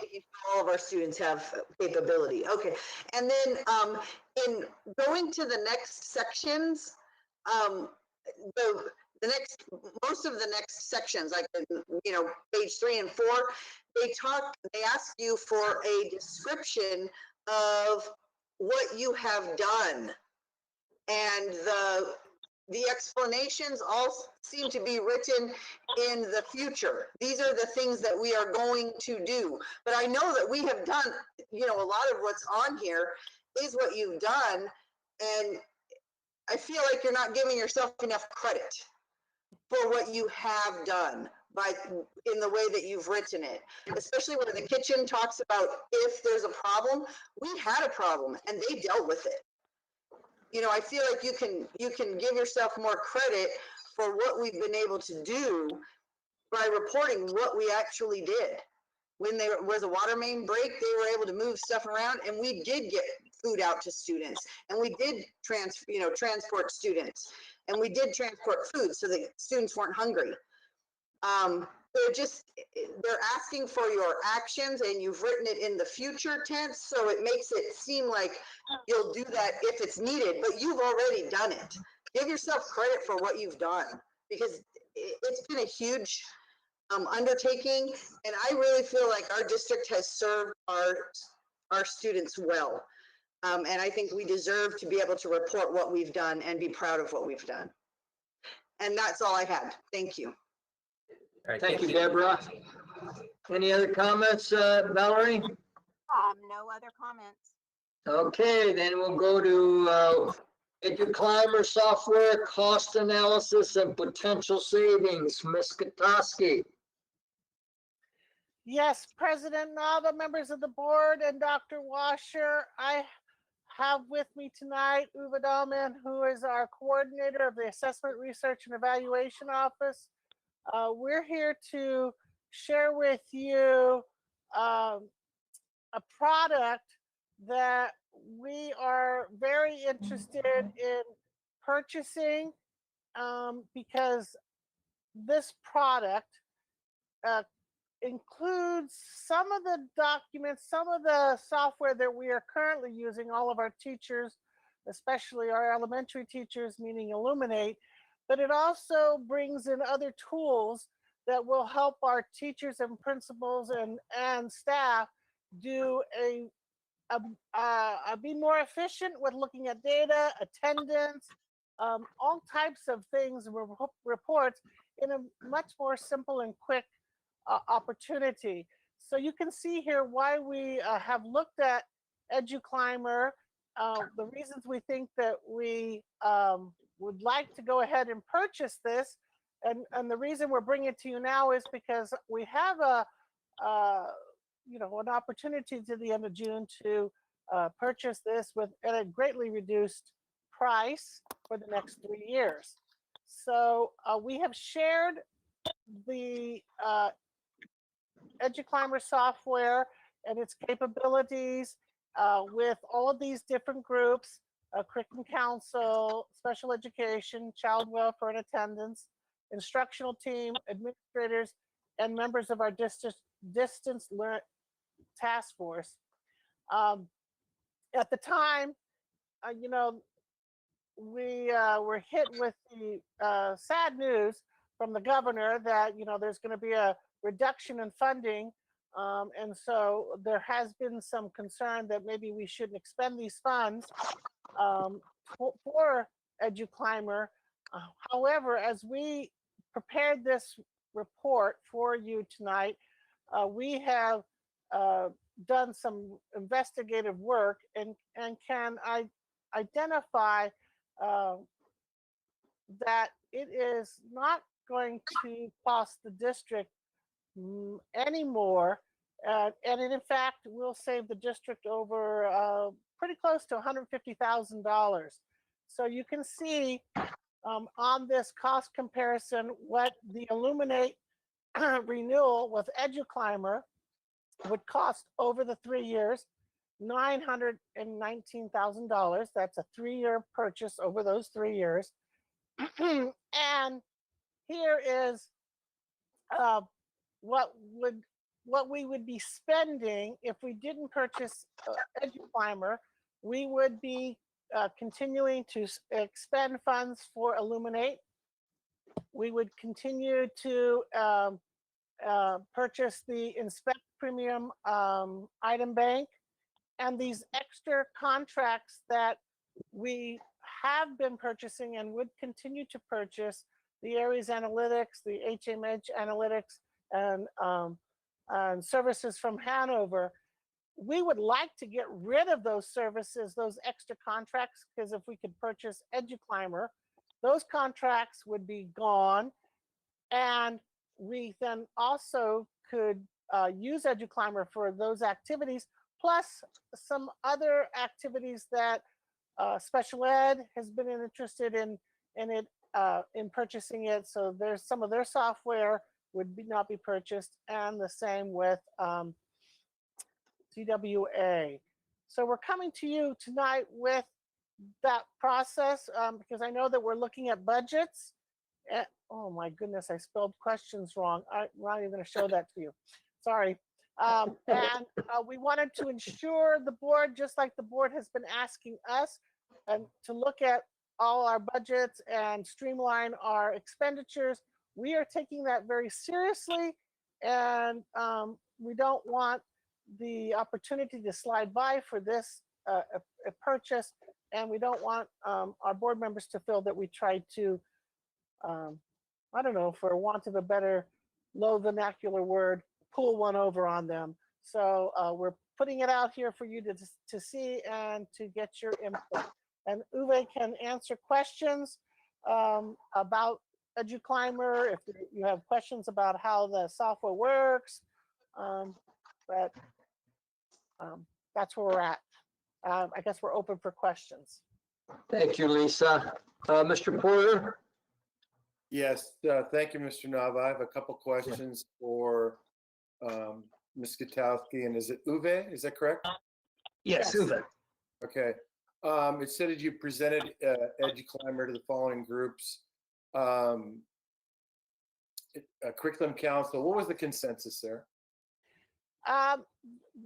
The consensus was that it was too expensive. Okay. And I also noticed that in your cost comparison, you said $12,000 for training? Yeah, so one year, $12,000 training. Actually, that would be for a trainer of trainers to train the rest of the district. But there would be cost affected. You would do this on PD days and so forth, or what? We weren't planning on doing it on PD days. We were planning on working with the leadership teams at the sites when it was best to, when schools are in session, to meet with the staff and show them how to operate this. You would roll this out while school started? Yes. Wow. And now, what was so we know that Curriculum Council gave you a hard no, is that correct? Or a no, I should say? A no. I don't want to say they said no. There was actually some teachers on Curriculum Council that said, this is exactly what we need. There was concern about the cost in a budget reduction year. Right. Now, special education, they felt the same way, or what? I would have to have Uwe answer that, since he shared with special education and child welfare and attendance. Okay.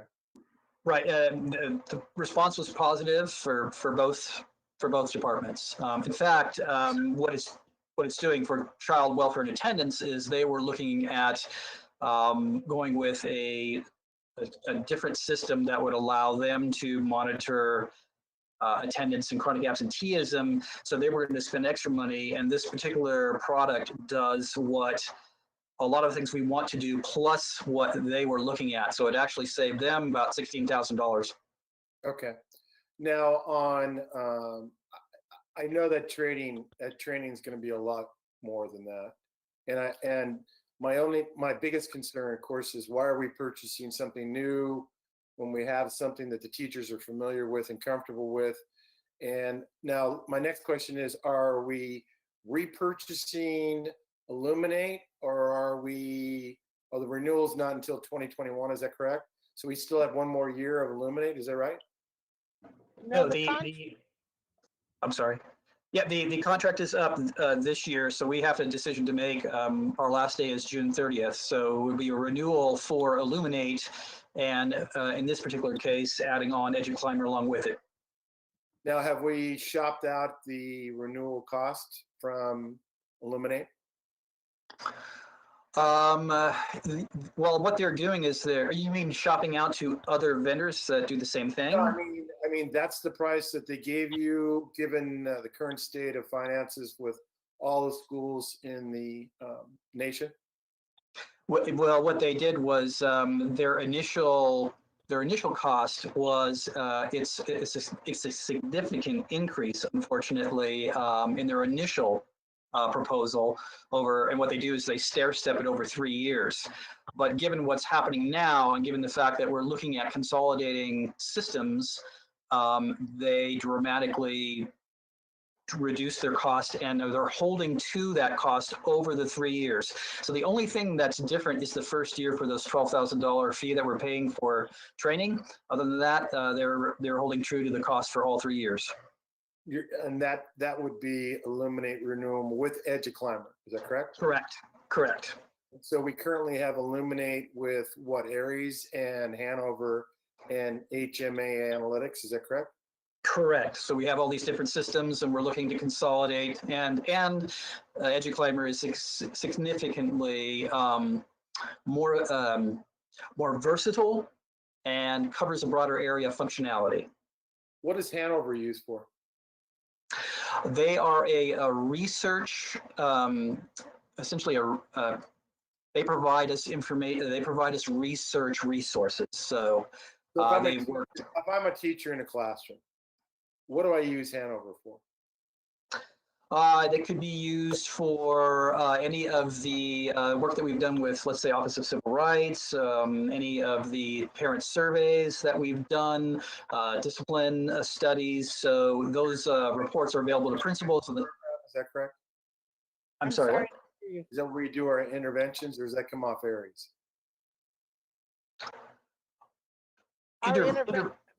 Our interventions for students is not in Aries or in Hanover. Our interventions are separate, and that is one of the things that EduClimber can incorporate for us so that teachers and staff can keep a tab on the students So that then are interventions. why do we have Hanover included in our contract? Because it has been providing us with the OCR data, the survey data, all of those kinds of data reports that we were not able to provide in the past. And that will be on the new EduClimber? I believe, and Uwe can say yes or no to that, but I believe what EduClimber can do can far exceed what Hanover has been providing to us. And then HMA Analytics, what's that? So this was a program. This was a data visualization tool. So this was strictly something to take the information that's already in the system and provide visuals that would be put into a dashboard that we could then send out. Would allow us to do sort of mass data exports, mass data presentation and visualization to all of the sites. Okay. And then my last question is, which one is more teacher friendly? Well, I would have to say for sure it's EduClimber, because it's a simple point and click system. There is no. It would be that, but for the average teacher like me, sitting in a classroom, taking attendance, doing grades, what would be the easier program? Well, they wouldn't be taking attendance and grades. They would continue to take attendance and do grades as they have been doing. What we now are able to do is take that information and put it into something that's much more visually understandable. For you or for them? For everyone. Okay. My biggest concern, of course, is the optics. Us buying a new program when at the same time we're not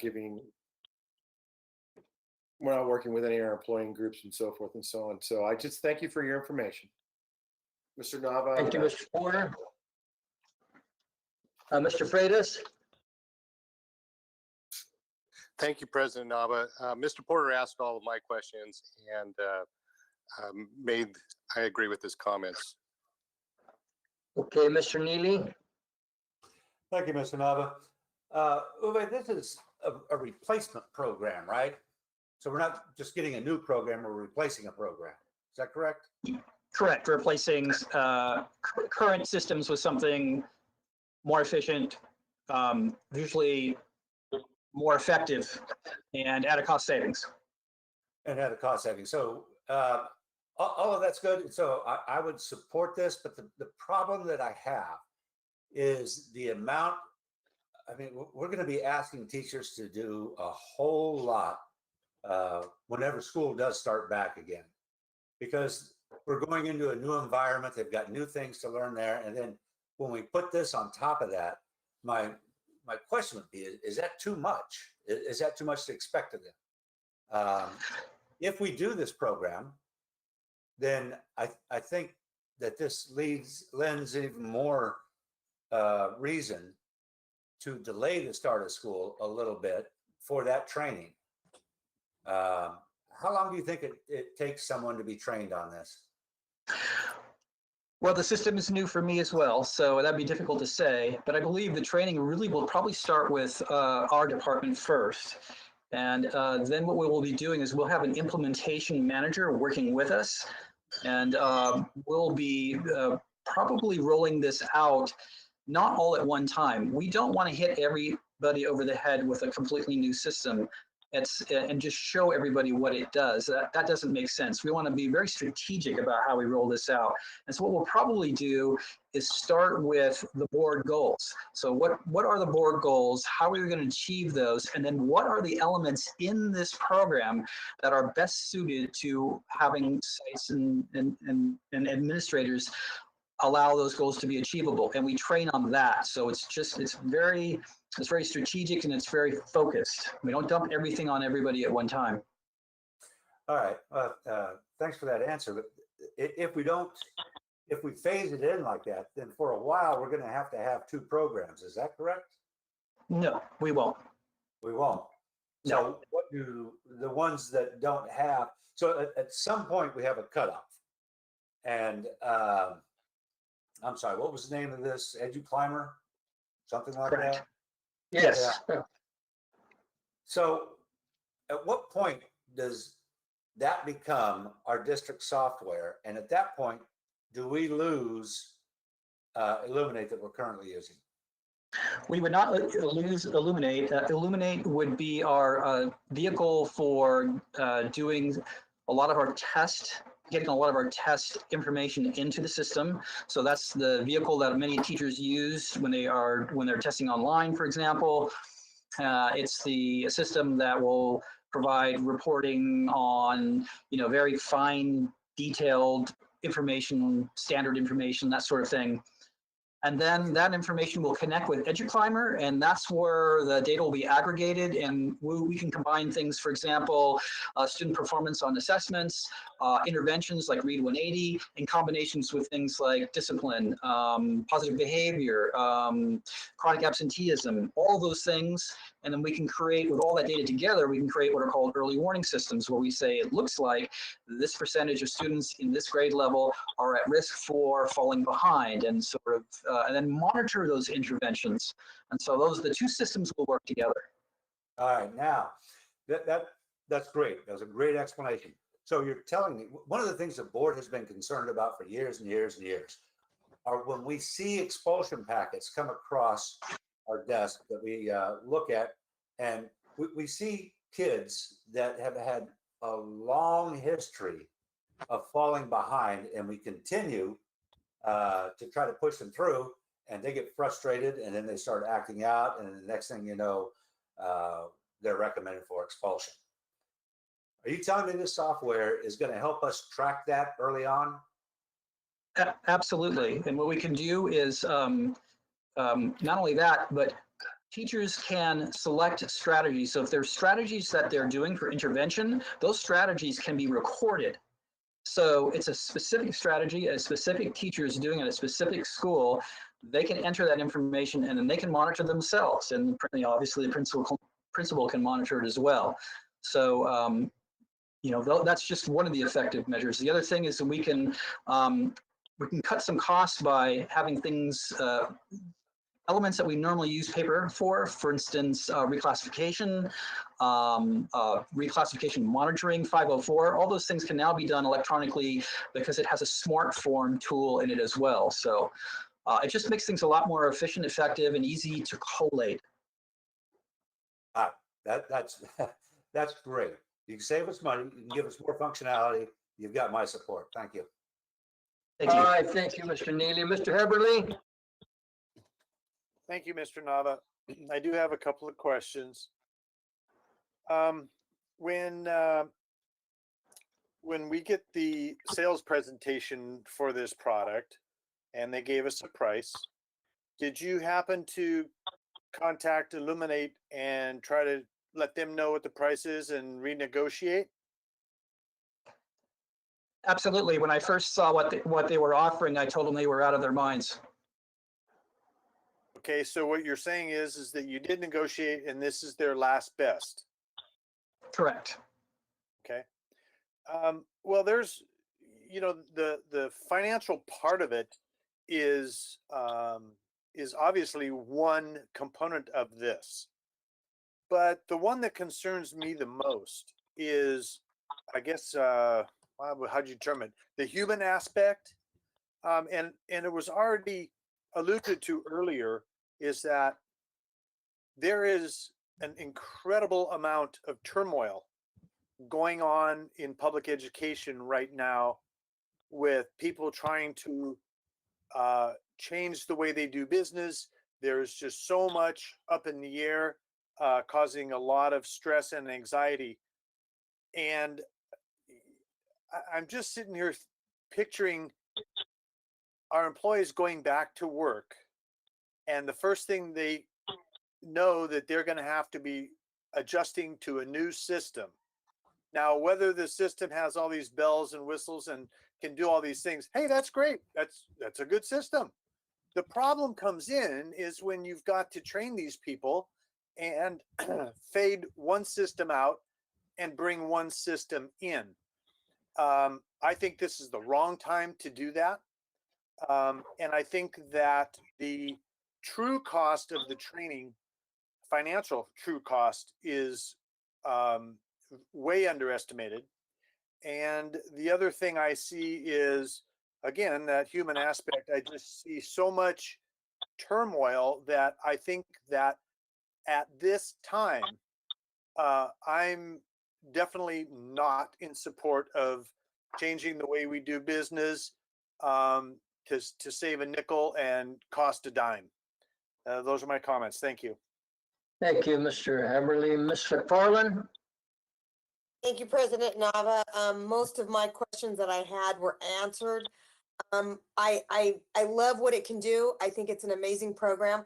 I just think it feels at this time with what we have on our plate and what I see down the future, it feels more of a want than a need. And I think this is one of those tough decisions of the first of many that the board is going to have to make. And I think this, for me, I would probably vote against it because it's the timing of it. I think in any other atmosphere, any other time, and this would be a fantastic thing that I would love to see us have and utilize. But I thank you. Mr. Knaxak? Thanks, President Nava. I suppose if we need these computer programs, then it's probably better to go for the new, cheaper program. Although I'm not sure that we need to spend money on computer programs. When I was teaching, I always hated to get a new textbook because now I have to read the book and start all over and redo lesson plans. And I'm concerned that our teachers are going to have a whole lot of new things to do with our whatever system we come up with for this COVID virus teaching situation, whether it's some kind of a hybrid or distance learning or whatever, but they're going to have a whole lot of new things to do without learning another computer program also. So right now, I'm kind of against it. So, but we'll see. Thank you. Thank you, Mr. Knaxat. My question is, have you seen anybody else do this? Yes, in various different ways. And I'll also add that the beauty of having something like this is that initially we are not going to be asking teachers to do anything, really to learn anything. Initially, when we roll this out, this is what's so fantastic about this system, is that my department can roll out information to folks and say, take a look at this. And that's how we can start this off. Nobody needs to take on an extra amount of work. We can produce high quality, effective, impactful information and send it to them. They don't have to do anything. And that's how I envision this going out initially. Eventually, as the information goes out and people get used to it, then we can teach them how to generate those reports themselves. Okay, thank you. All of these groups that you presented, these groups, they're satisfied with it? All this group, curriculum council, special ed, administrators, etc., they're satisfied with it? Child welfare and attendance was definitely up for it. Special ed as well. The instructional team, administrators that at the district level, yes. Curriculum council was struggling to get past the fact that we were spending money. And at the time, we did not know, at the time, we had no idea what they were offering. And initially, their initial offer was not great. And like I said, I just basically said, no, that's impossible. But that was the issue with curriculum council. We were hoping that they could just say, forget about purchasing. Would this tool be helpful? And there were a few comments that said, yes, this would be helpful. For the vast majority, unfortunately, we're just saying we shouldn't be looking at anything to purchase anything.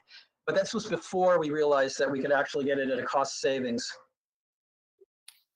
It seems to me that this program is fairly simple for teachers.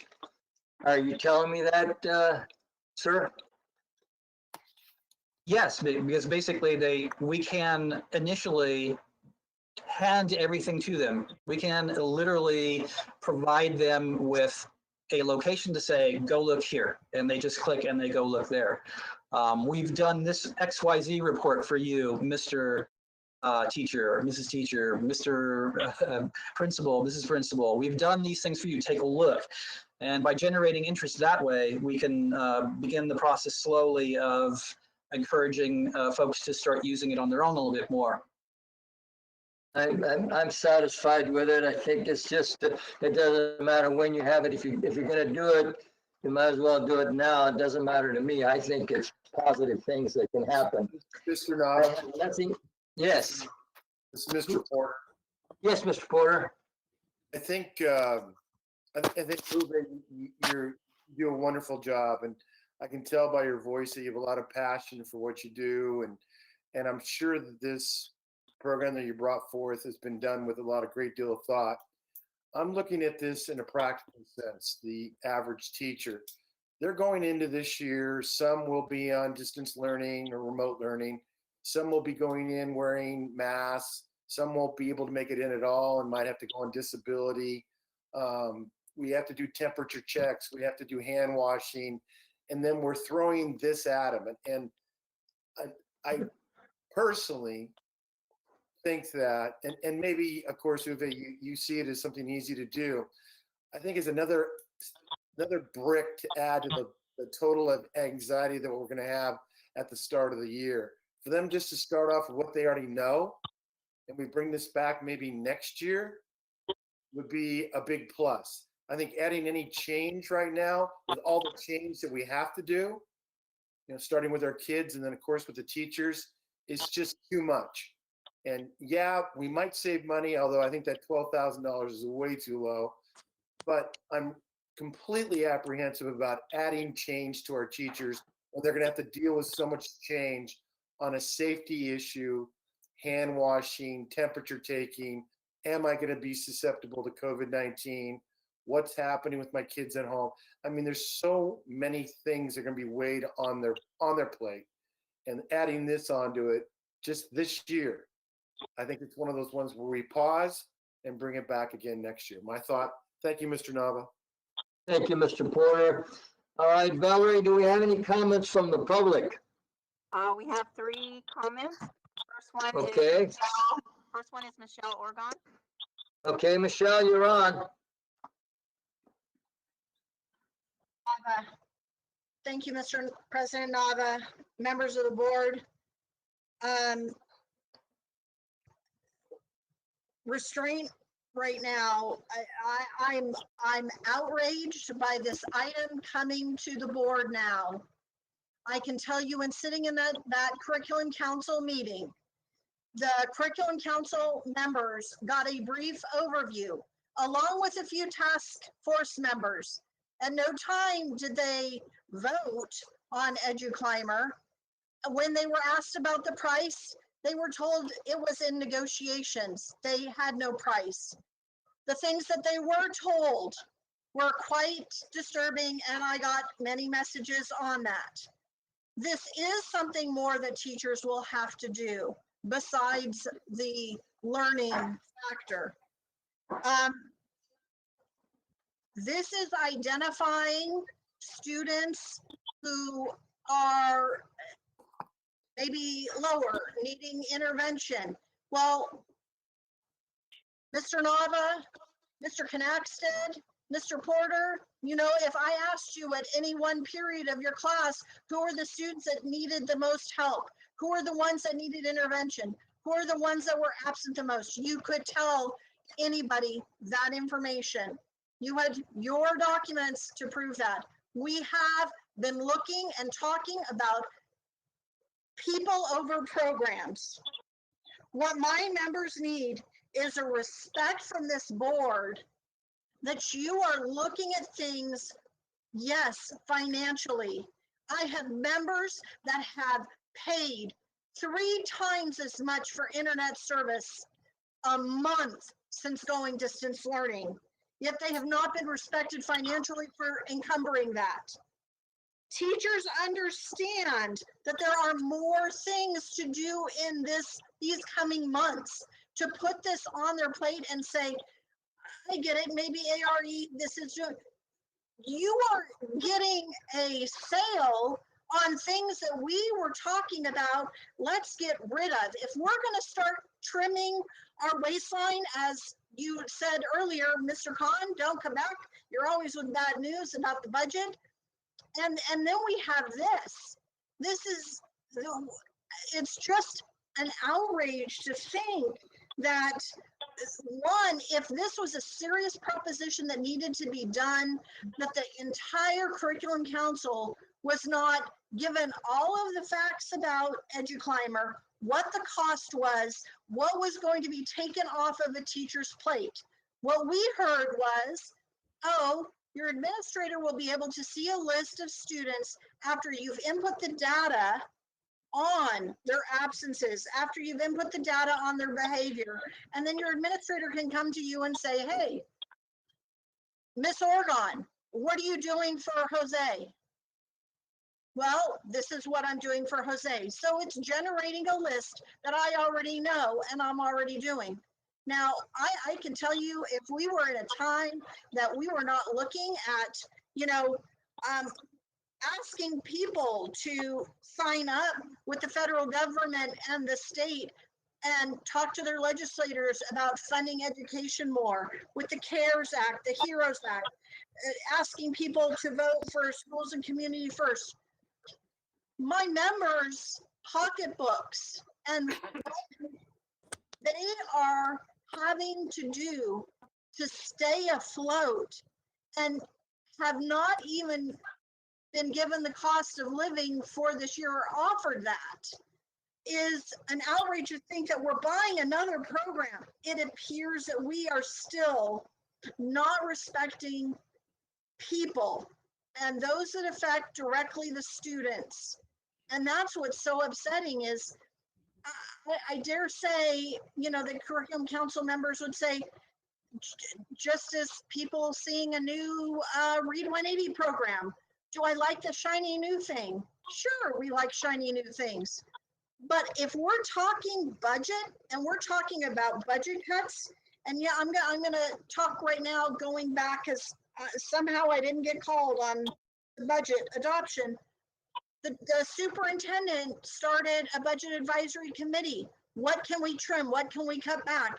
And then it was canceled. I think the members, your employees of this district, your teachers are due the respect of a fair look at any program such as this. When we're talking about that much money, additionally, which will, as I understood and members texted me during the meeting, would be more work for teachers. And now the professional development and not knowing the beginning, I mean, it's a hard, fast no. If we can't find COLA to give our members, if we can't give them one-time money or a stipend to help pay for their 3 times over the limit on their internet and hotspot, if it just goes against what we have been diligently trying to look at. What is it that we don't need so that we can keep teachers? What is it that we don't need so we can have smaller class size? We just respectfully ask that this is a hard, fast no. If it's just illuminate that we need to keep going, just illuminate. And then those other programs that we looked at cutting and not needing, get rid of them. Put it back in the classroom. I have preschool teachers that aren't on a salary schedule. I have preschool teachers that have been putting in supply orders and not getting for their students. Let's make a difference in the student. We're going to need hand washing, more soap, more masks. We heard the budget for that. Let's not spend on something that we don't have all the facts in this time of crisis to spend on. I am sorry for my outrage over this, because when it was brought to curriculum council, it was this won't be coming forward. This was not anything that they voted on. The task force members were invited to look. Nobody thought this would be something that would be coming to you to vote on tonight. In fact, earlier today, members said, no, it's just an informational item. It sounds like there wants action now on this or within this next month. And now my teachers, quote unquote, are on summer vacation, although we know most of them have been working. Thank you for your time. Thank you, Michelle. Valerie, next. Deborah Ladwig. Deborah?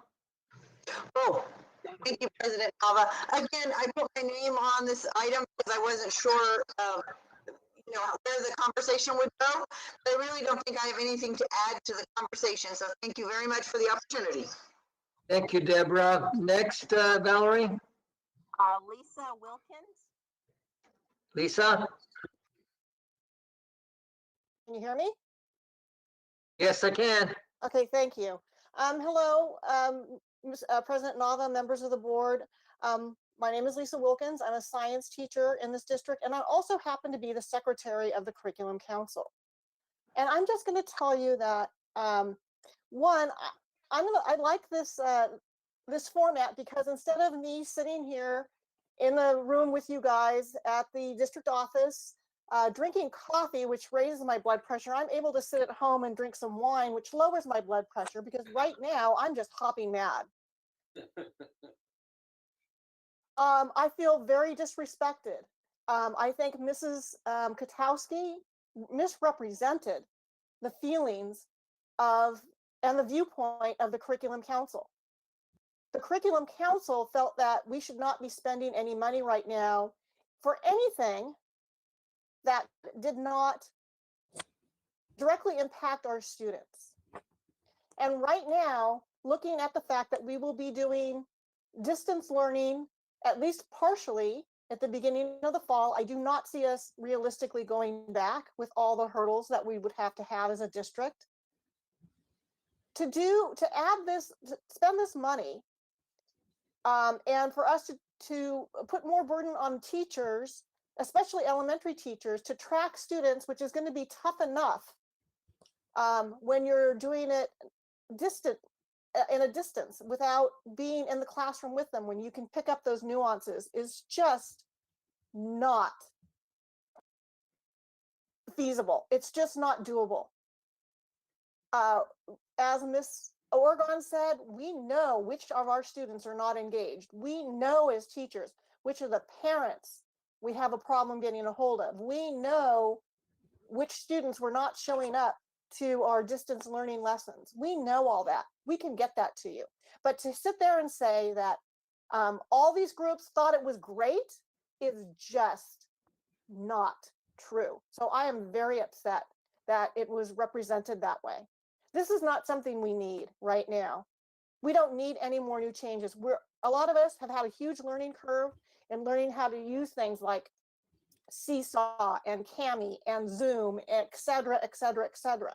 Besides the additional costs for just basic things like internet access, which, by the way, a lot of our students don't have, our teachers bought things for their home office, like microphones, like iPad stands, like document cameras, or other equipment to jerry-rig a document camera. Please don't add anything on to us, and please don't misrepresent what happened in that curriculum council meeting. You know, Mrs. Katowski, that is just not true. There was a lot of objection. And Uday Daman, you know that as well. So please don't characterize it that we just thought it was the greatest thing since sliced bread. It was not taken that way. Thank you. Thank you for your comments. All right, Valerie, that's it? Valerie? That concludes the comments. That completes the comments. Okay, these are only report items, so we will progress with the agenda going into the routine consent agenda A. Are there any board members that want to pull any items out? Yes, Mr. Nava. Yes. Yeah, it's Ron Heberly. Yes, Ron. I would like to pull A1, A2. That's it. Okay. Anybody else? Mr. Nava, Yes. I'd like to pull A4 and OAI 1. I don't know if I can pull that, but. Oh, no, that's another action item, Courtney, just on the consent agenda. A4? Yeah, okay. And Anybody Mr. else? President Nava, I'd like to pull item A6 and A7 for clarification, please. Okay. Anybody else? Okay, any members from the audience want to pull any items? Michelle Oregon wished to pull item number 1, but that has already been pulled. Okay, it's already pulled by Mr. Heberly, so she can comment. Question? Mr. President, I move to approve the remainder of consent agenda A. Okay, then moved. I need a second. I'll second. Okay, moved by Mr. Freitas, second by Mr. Knapsack to approve the rest of consent agenda A. All in favor, aye? Aye. Aye. All opposed? Motion carries 7-0. Okay, Mr. Heberly, you got item A1 contract list.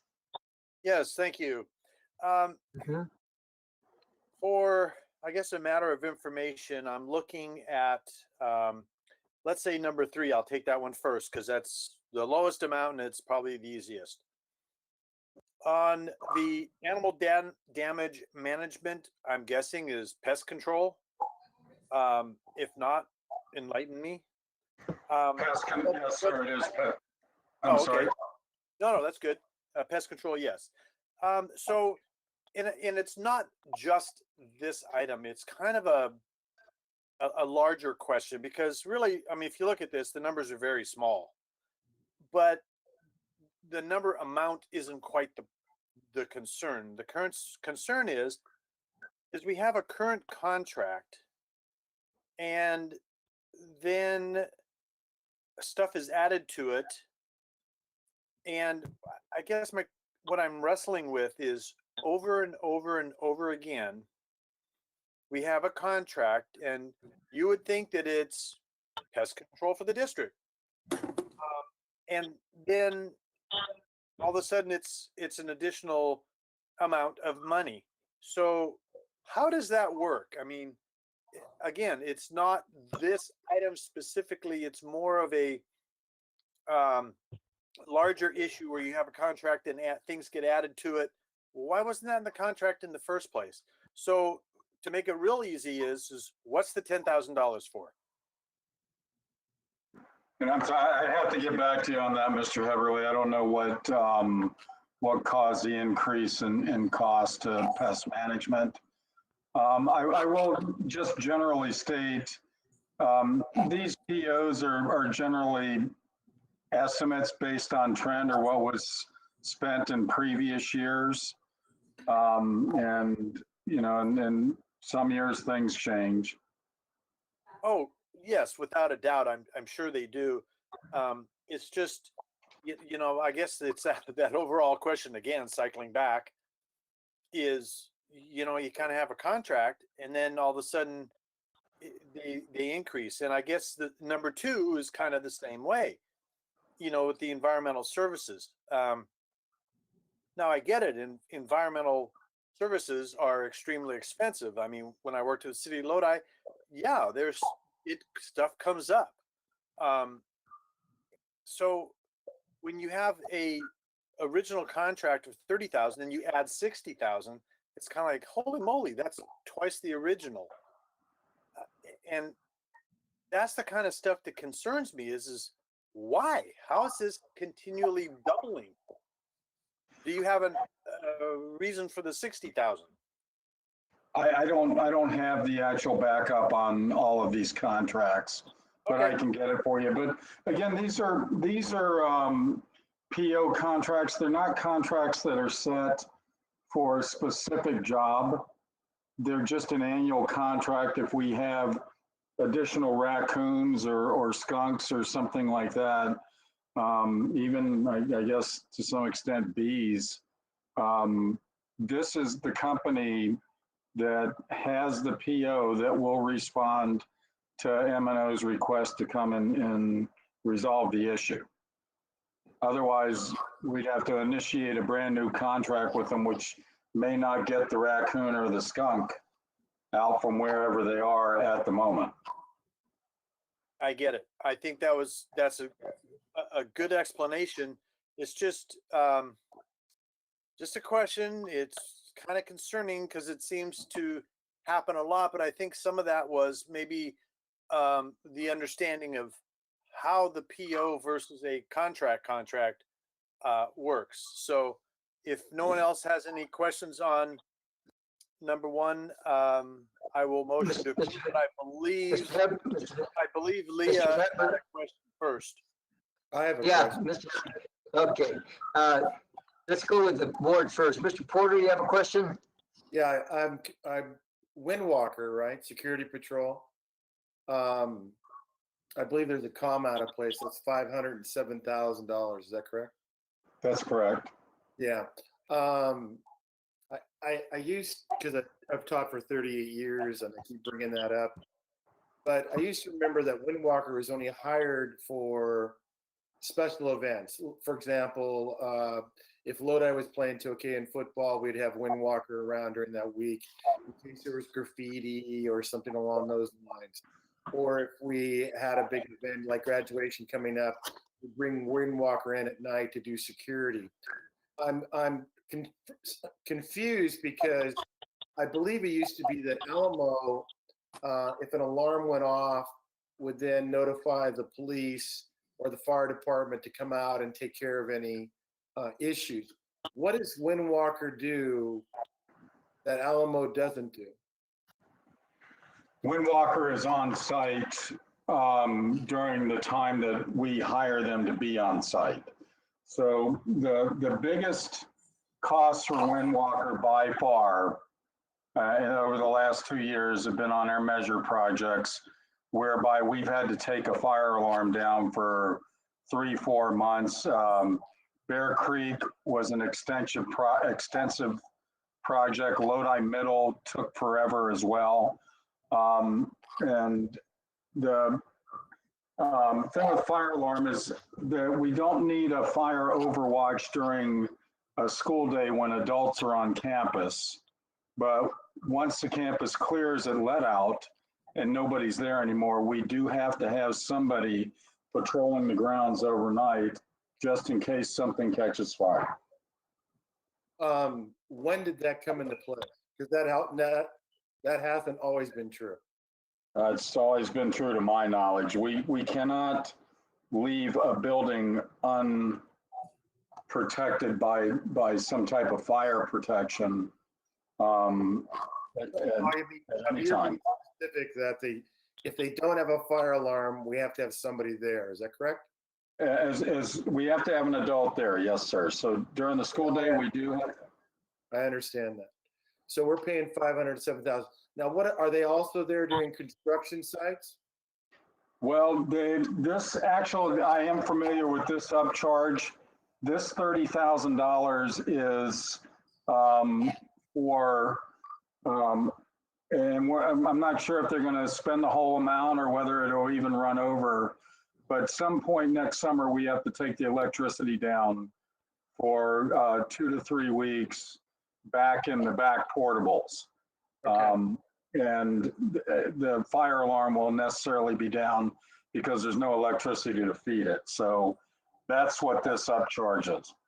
Mr. Khan, I have a question for you. Maybe you think it's off base, but as a board member where I have to give approval to when we go over certain budgets and we have to add in POs, as you said, do you think it would be more prudent that before we go over budget on these issues, or that these large POs are being done, that they bring them before the board and that we give our approval or not approval?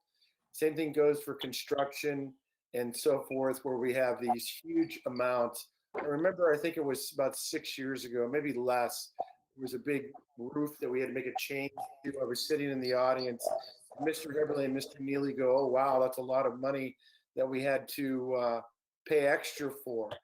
And at the time I was thinking, well, why didn't we know about that before we gave approval? Why does the board rubber stamp already money that's been spent by whomever on over budgets that have gone over?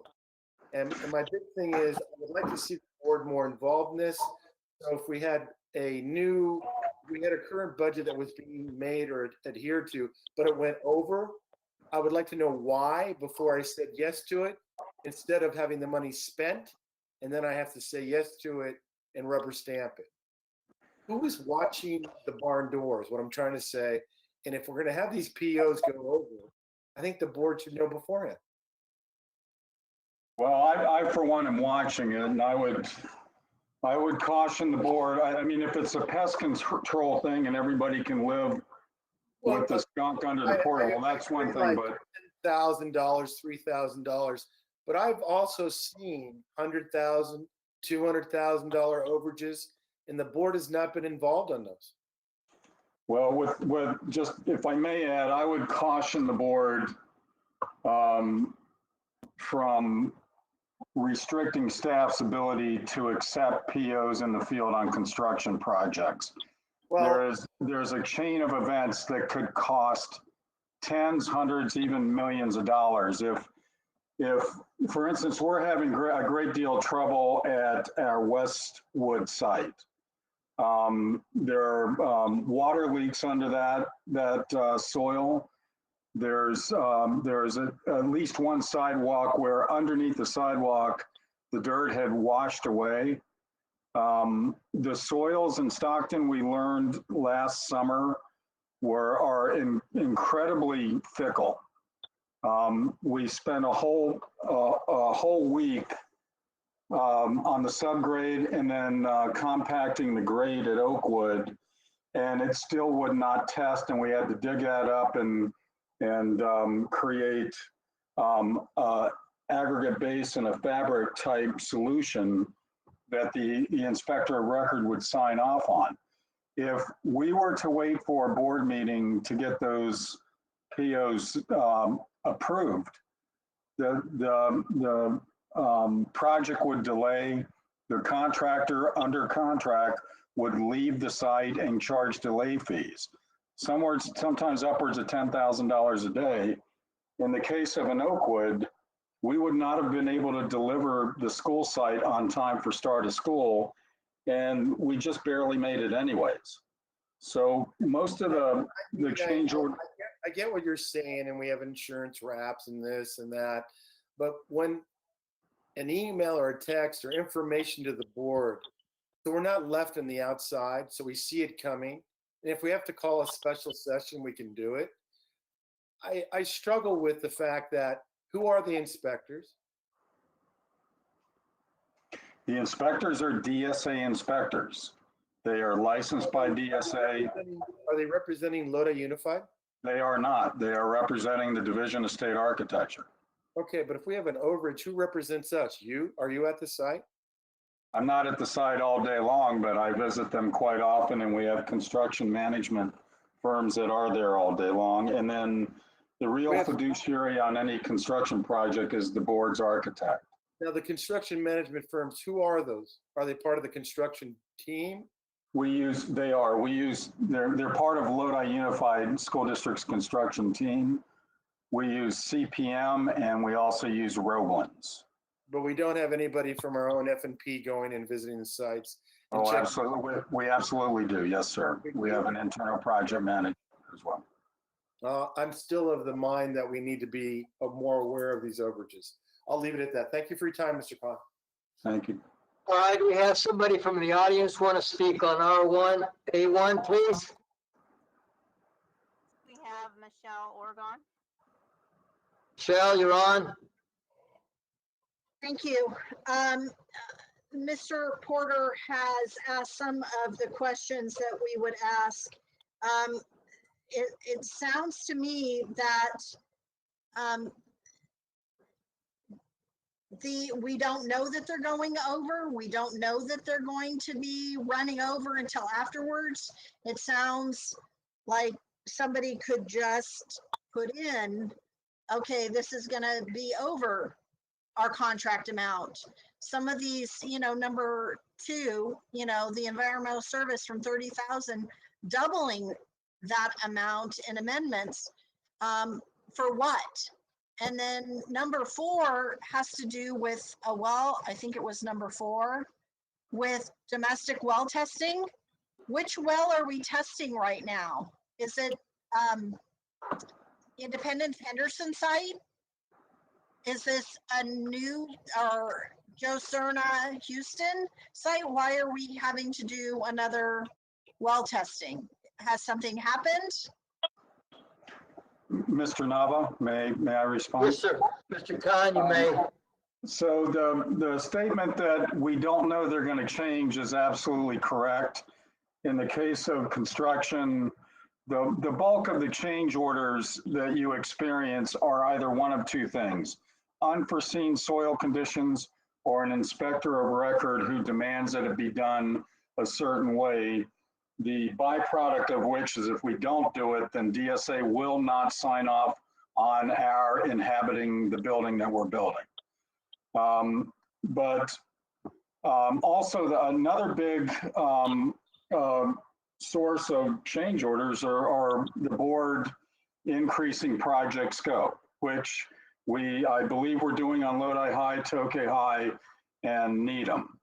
So in all those projects combined, in approximately $50 to $60 million worth of projects that are either complete or will be completed soon, the ability of staff to make these decisions in the field have left those projects $14 million under budget. But that doesn't mean that some of them haven't gone over budget.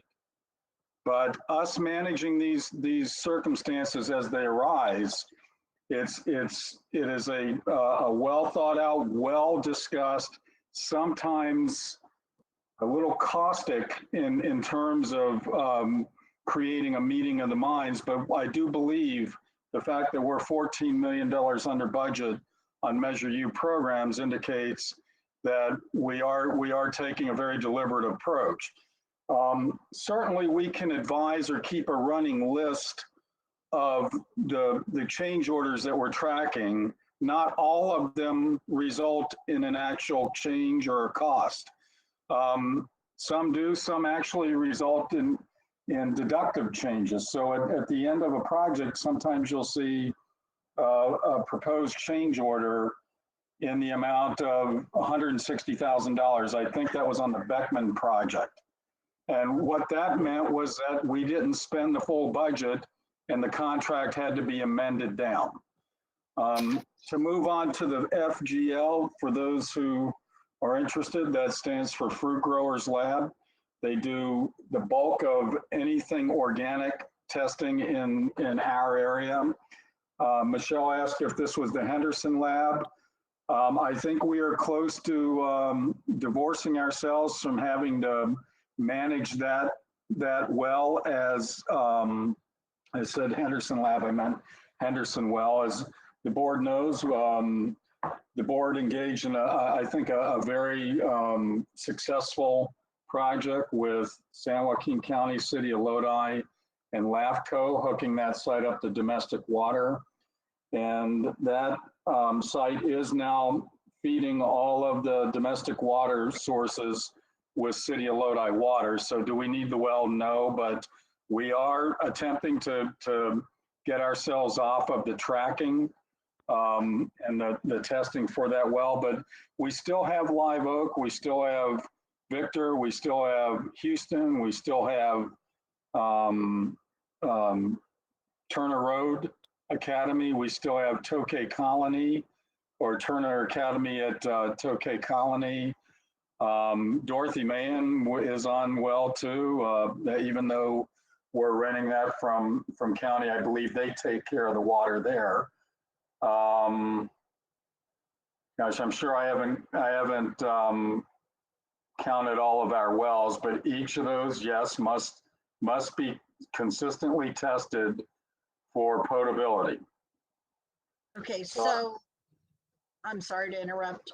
So the $3,000 adjustment, was it for something additional, or is our current contract amount of $13,000 for well testing all of those wells? Why would it need to be amended? Was it for something specific, or is this just cost overrun? It's costing them more to do the testing. What would be the reason for the amendment, is if it's for all of those wells being tested still? I'm sorry, Michelle, I don't know the exact cause of this 3,000, but again, when we enter into a purchase order with Fruit Growers Lab, it's not a $13,000 deal for $13,000 of specific work. It's an annualized contract that anytime we need to send them something, they are comfortable they can bill us because the board has signed the PO with this organization. So a good example of what might result in an upcharge for water testing is if a pipe broke. Anytime a pipe is compromised, San Joaquin Public Health will force us to flush the pipe and the system that the well is on, and then test the water again. So this could be the Lodi High water main that broke, the testing of that system. It could be, but I believe the city, usually the city comes out and tests those things. These Fruit Growers Lab is really more focused on our wells. Okay. I might wager a guess. We did have a lot of, you may recall that we had that hauled water solution while we were working on tying into city water at Henderson. Yeah. And that system kept, it was an above ground system with the pipes, PVC pipes that were connected. and every now and then one of them would jar loose and the system would be compromised. I think we had to address a chlorine flush and a retest 4 or 5 times over the roughly 11 months that that system was in place. Okay. That might be the reason for the added cost. So two other things. I see number 7, SciTech Solutions is a new program. I understand that it is a scanning, tracking technology service. Is it typical for things like this? Again, it seems like a program we're purchasing without it going through any specific. Do we have something that already does what this does? We're looking at every program now with a fine tooth comb as we look at this number. This is $30,000 for a new system, and I haven't seen a report on that. I see it's for special ed. So is this for something under the new COVID that needs to be done in order to do IEPs? Is there an explanation why we're buying a new, I think it's a software program for my research? I'm sorry, I don't know. I'd have to check with special ed. So in these functions, basically in anything that relates to a contract or a purchase order or a warrant, business's function is the board is already, if the board has granted budget approval to a staff member to oversee a management code, that imbues that staff member with the authority to spend the budget. And what business's function is to go thoroughly through and, number one, make sure they haven't overspent their budget and that they have money left to buy this thing. And number two, go put them through a series of accounting controls that assures business to the point that they can recommend to board that this purchase doesn't violate any of the board policies. So if we're very loath on the business side to interfere with a staff member who's overseeing a management code from making program decisions with their authorization provided by the board. So I don't know what this is. If you need me to, I can ask. All right, thank you. One last is just a comment, as this is, I think, was on the last contract, was the Windwalker Security Patrol. It just dawns on me as my brothers and sisters in CSEA. I know in other districts, CSEA members work as security patrol for this.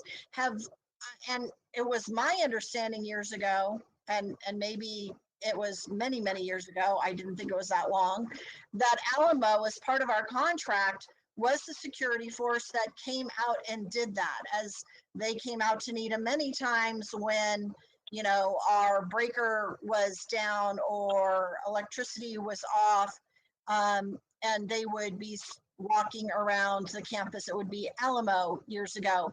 So is this something, and maybe I'm just throwing it out there now for all of my fellow members in blue, that maybe this is a job that CSEA members could do to recoup some of their lost employee costs as we move forward. Thank you for your attention to this item. Mm-hmm.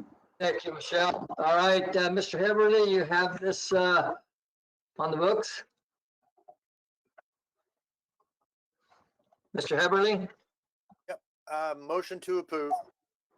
Okay, motion to approve item A1. Second? Neely. Mr. Neely, second. To approve item A1, all in favor? Aye. Aye. All opposed? All opposed, no? Okay, motion carries 7-0. Mr. Heberly, you have A2? Yes, A2. I see on the cover sheet that this is out of Fund 40, which is capital outlay.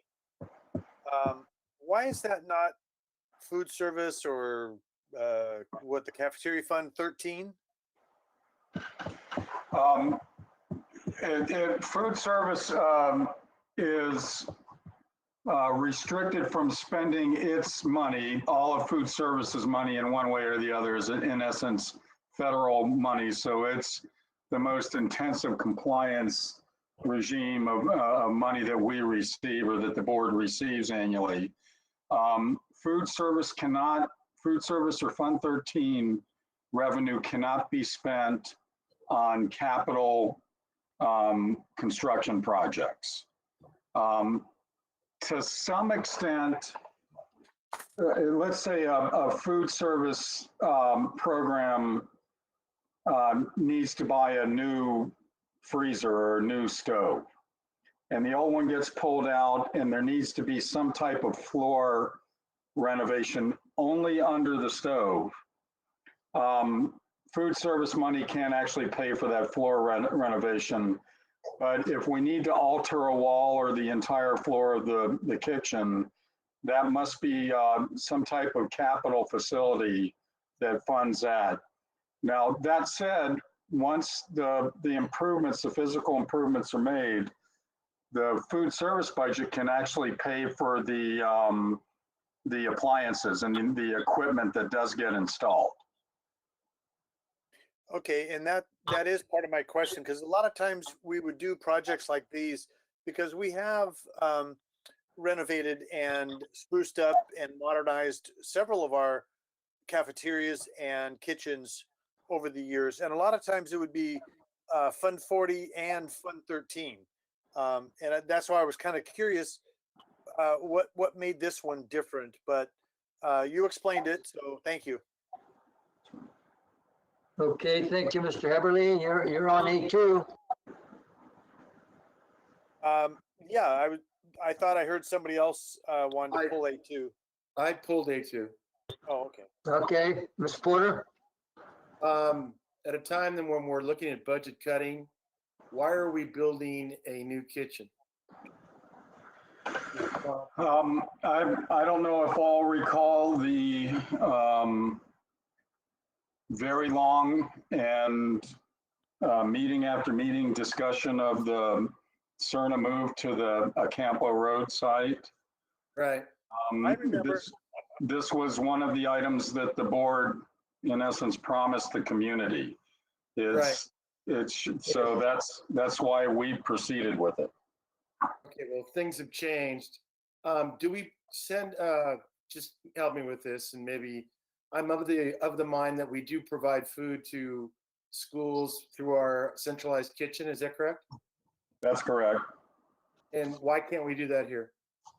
Well, you've been doing it all year. There is some level of stress on food service to truck food out there, but it's certainly been accomplished. But one of the sticking points with the Cerna community was to have a functioning kitchen for their students so that fresh food could be prepared on site. All those discussions were pre-pandemic, is that correct? That's correct. I have a hard time with this. We're going to drop 1.3 million. I think we spent 1.7 moving them. I'm sure I'm going to get a ton of emails on this. At a time when we can't even help out our employees, at a time when we're moving forward where we might have to provide masks and sanitizers, dropping 1.4 million on a kitchen, which we can supplement through the centralized kitchen for next year. I think that this needs to be taken away. I know at the time when things were going well for our district, it sounded like a good idea, was a good idea. But now that we're in this financial straits and, our employees aren't going to be getting any money at all. Other school districts are looking at furloughs and so forth.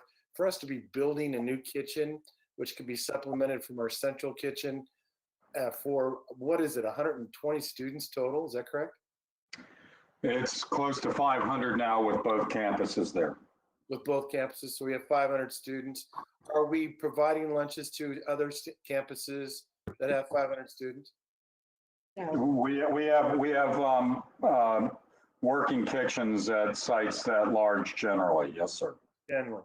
But in this case, we've been using the central kitchen to take care of them for this year. Yes, sir. And if we were to go one more year, that would be okay. So you have a DSA approved design. And how long is that generally has a shelf life of 2 years, but the board can also usually extend that timeline for another 2 years.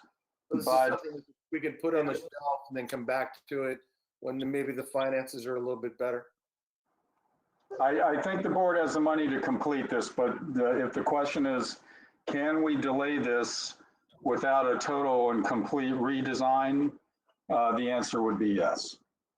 And in this situation, we're pulling out 1.4 million from our general fund or capital fund. Is that correct? That's correct. I would advise the board that we have been looking closely at Fund 40. We do believe that we can just not start many of the projects that were previously given direction to. I think the result would be somewhere in the neighborhood of $3 million plus. It could be returned to 01. Yeah, I just make a general statement here. After looking at that fire road for $600,000, the fence around ESC that we were trying to slide in for $300,000, I would like to take that fire road back if I could. I don't even know if we're supposed to have that. And then I'm looking at the fact that we tried to drop summer school, but yet now we're bringing it back, but we're going to approve a $1.3 million kitchen. I'm having a hard time with this. And I don't blame you, Mr. Khan. I'm just thinking as a board, we have to set a tone hard and say that we are not going to spend money on things that are away from the classroom, that do not impact students. We have other ways to supplement their lunches and their needs, and save that money and use it for students in the classroom or maybe for things that deal with COVID-19. Thank you. Mr. Heberlin?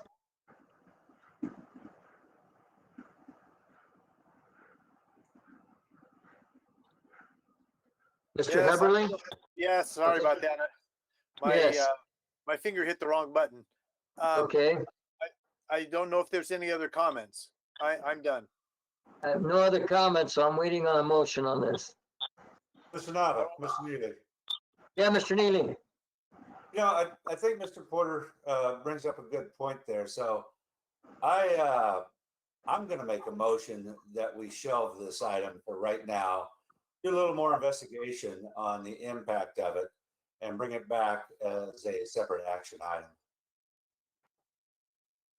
I will second that motion. And Mr. Nava, if I may comment. Yes, sir. Comment, please. Just so the board is aware, if we delay this too long, either we'll have to wait till following summer, or the site would be impacted with construction crews during school if we return on time. Who made the motion? Was that Mr. Neely? Mr. Neely has made a motion. Mr. Heberly seconded that we.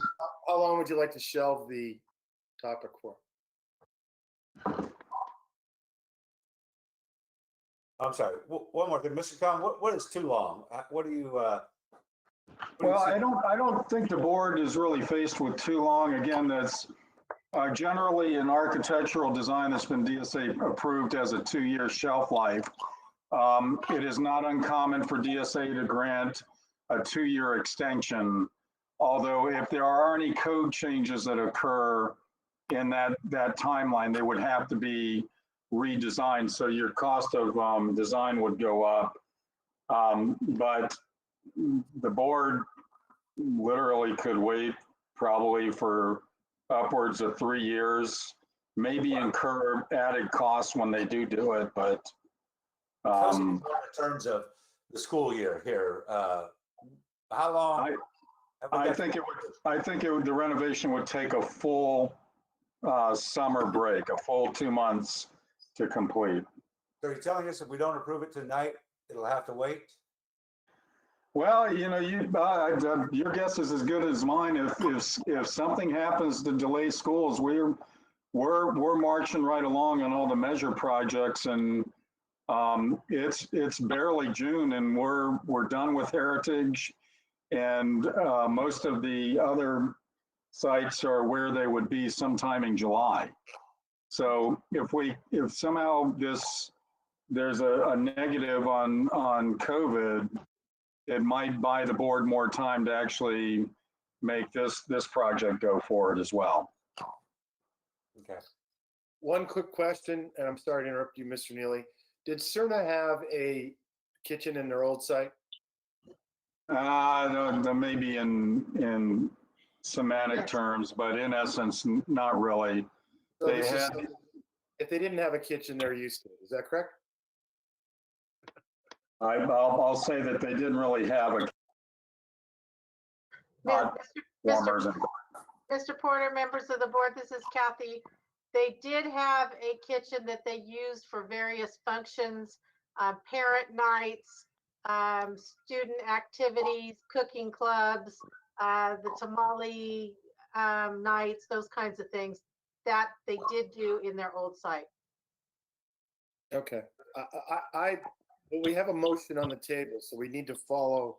All right, we have a motion on the table. Mr. Neely, Mr. Heberly second that we will Real quick, repeat that. Real quick, President Nava, before we move forward, I have a quick comment. I know Yes, the kitchen is very important to the Cerna teachers, parents, staff. I could go on and on about their need for a kitchen. While I would wholeheartedly support a kitchen in most situations, I do believe that where we're sitting right now today, they have made it a year without a kitchen, and they'll probably be very upset with me. But I think when we're looking at wants and needs, as I've said earlier tonight, this is a needed want. But in the climate that we're in, I think we need to hold tight and buy ourselves a little bit of time and see what else comes down the pike. I think this is one of those things where I would love to approve this and go with a yes if we were to vote on this. But I think tabling it and getting a little bit more information, again, to give one school a kitchen and have it affect multiple schools in classrooms, I don't know that I could get behind that. I'd like to make a comment on that. I know that when we approved the move of Cerna to the Houston site, that we had this in the cards with a kitchen for the Cerna school and the Houston school. I don't know. I personally feel that this project has to be going on. Other than if we're going to cut everything just because of the virus, I mean, what cut all these on? Don't vote on any of them. Just cut them off and then save all that money for a rainy day. Then, that's my personal opinion. I'm kind of want to know that some of these things that we're talking about, we're micromanaging. Personal opinion again, and micromanagement, and we should get a 101 on contracts from Con and a 101 from all these items that are consent agenda A from this area, and then know a little bit more about it. I don't think I rubber stamp Mr. Porter any of these things because I've scrutinized them very well, and I've had a factor once before where we cut about $500,000 on one of these, and it's not the process. So I know that I read all of these, and it's a routine to me. But anyway, we have a motion on the floor. Mr. President? Yes, Mr. Freitas? I'm going to vote in favor of the motion to continue this, but I don't want this continued to the 12th of November. Never. I would like to see us move on this and research this and bring this back quickly. Thank you. Okay, I have a motion to Mr. Neely motion, Mr. Everly second, that this resolution, One public comment. wait, let me finish with a motion. The award the contract authorization to begin work on the kitchen renovation at Houston School to be tabled. Is that correct, Mr. Neely? Yes, sir. Be tabled. Okay. Comments from the audience? Michelle Ordon. Yes. Thank you again, Mr. President Nava, members of the board. Can you verify that the kitchen at Cerna, is our understanding that part of that was coming out of the charter? It sounds like tonight that it isn't. And then the second question is, will the kitchen be serving food for both Cerna and Houston students? The entire site? Mr. Nava? Yes, Mr. Khan. So no, the CERNA program is not funding any portion of the construction cost, and the kitchen would be used to create meals for both sites, yes. Both programs. Thank you. All right, thank you. Let's vote on the motion. I'll go by roll call, please, on the motion. I'd like to poll everybody. Mr. Porter, a yes means that we will table it. Mr. Porter? Yes, Mr. Mr. Nava. Freitas? Mr. Freitas? Mr. Neely? Yes. Mr. Heberly? Yes. Ms. McFarland? Yes. Mr. Knapsack? I'd like to know when we're going to table it to. What was the date? No date set. Mr. Nava, members of the board, a table usually means to the next meeting. So if you would like something then different, yes. please let us know. Next meeting, Mr. Neely? Okay, if it's next meeting, sir? Yes. Okay, okay, all right, then if it's the next meeting table, I will vote yes. Motion carries 7-0. Mr. Before we Yes. leave, one question for Leonard. Is it possible to fund this out of Measure U? We pay quite a bit of money there. I believe it is. The superintendent has already directed me to take a look at a lot of the projects that the board had interest in, and then present something at the June 16th meeting. It is a modernization project, which is going on as we speak across your district. It doesn't fit wouldn't say it fits the safety and security so much. I'm sure somebody could make that argument, but on the modernization side, absolutely, I think so. Okay, thank you, sir. But we will check with board's counsel to make sure. Thank you. All right, thank you, Mr. Khan. Mr. Porter, you got A4, please. Yes, I had a quick question. Is it possible to put a board member as part of the representatives on this issue? President Dr. Nava. Washer? Mr. Porter, I am the representative for Cerna School. I'm So- sorry, this is A4. A4. We're on A4, Susan. Oh, I'm sorry. I was back thinking of something. Dr. Washer, can you make a comment on that? Mr. Palmquist? Yeah, if you don't mind, I'm going to ask Mr. Palmquist. I don't see a reason why not, but there may be something I don't know. Mr. Palmquist? President Nava, members of the board, Dr. Washer, that's a great question, Mr. Porter, and I don't know the answer to it, but I will research that and I'll get back to you right away. If it does come up, I recommend Mr. Knapsack. Thank you very much. We'll look into that for sure. Okay, thank you very much. That's all. Okay, Mr. Porter, you got the motion. Motion to approve. Can I hear a second? Second, Neely. Mr. Porter, motion. Mr. Neely, second to approve the ratification. A4. All in favor? Aye. Aye. All opposed? No. Motion carries 7-0. Okay, Ms. Katoski, you have A6. President Lisa? Nava, member, sorry, it just took me a minute It's to all right. unclick my microphone. All Can you hear right. me? Yeah, we can hear you.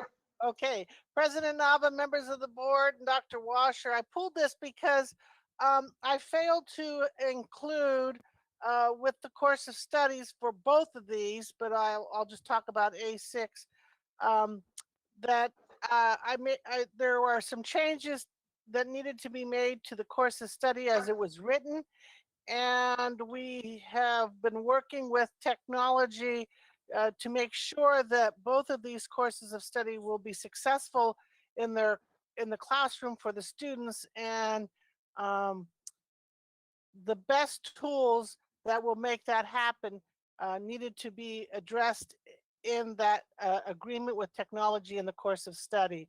So I just want to let everyone understand that there might be some tweaking to the course of study based on the agreements reached with technology, the teachers, and the school sites. Thank you, Lisa. May I hear a motion on A6? Vote to approve. Mr. Neely, motion, who second? Mr. Porter did. Mr. Porter, second, that we approve A6. All in favor, aye. Aye. All opposed? Motion carries 7-0. Lisa, you have A7 also. It's exactly the same thing, some minor changes to the course and the agreement to make sure that the best supports are provided to the classroom teacher and the students. All right, motion on that. Motion to Yeah, approve. here, Mr. Porter, motion, Mr. Knacksack, second, that we approve A7. All in favor? Aye. Aye. All opposed? Motion carries 7-0. That concludes our consent agenda A, routine business. All right, we have another action item, and this action item is item A01-1, approval of 2018-2019 developmental fee report. Mr. Khan. Sorry, Mr. Nava, I had to unmute. So this is the board's annual developer fee report. Developer fees are received from contractors who are building habitable abodes, rentals, or even commercial property. The monies that the district receives for these fees is deposited into the board's Fund 25. They are monies that by law can only be used to offset the impacts of the construction in regards to growth. I would point the board to page 8 of 9 in the attachment, if we can get there. These are the projects that the district is currently working on for the board.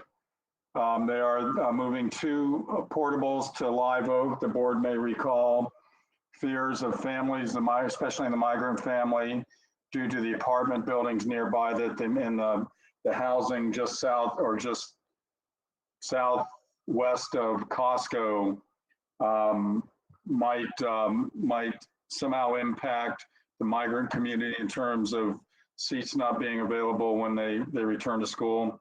Larson will get 1 portable. They are also in that same path of growth. We have discussed to the board in a report the potential for maybe swapping the Gantner piece for one that was within 2 lots of it where it currently exists. It would be releasing, I think, roughly the 12-acre Gantner piece for a roughly 18+ acre piece. It's almost side by side with it, separated by 1 lot. The board is aware that staff has been working on the purchase of Site I, which is the West Lakes property in Stockton, West Stockton, across the street and down some from Manlio Silva. And then any other, I think we originally put the Jack Tone Road property purchase in there. that will end up being zero because that was something that we initially believe would be impacted due to that 345 home development in the Lockford boundary. But as there has been absolutely no movement on that construction, or even entitling the lots, as I understand it, the board's attorney has advised it's probably not a wise investment for Fund 25.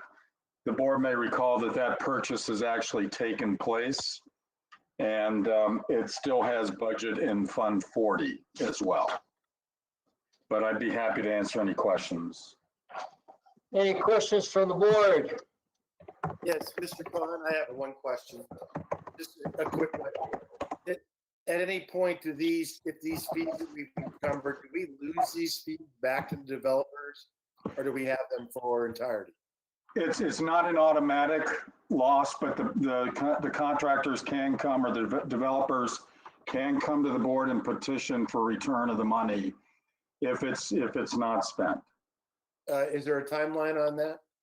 Generally, no, but if the timeline would begin once the developer requests their contribution back. Have we ever had that happen? I've in 10 years as CBO, I've never seen it happen. All right, thank you. Thank you, Mr. Porter. Mr. Freitas?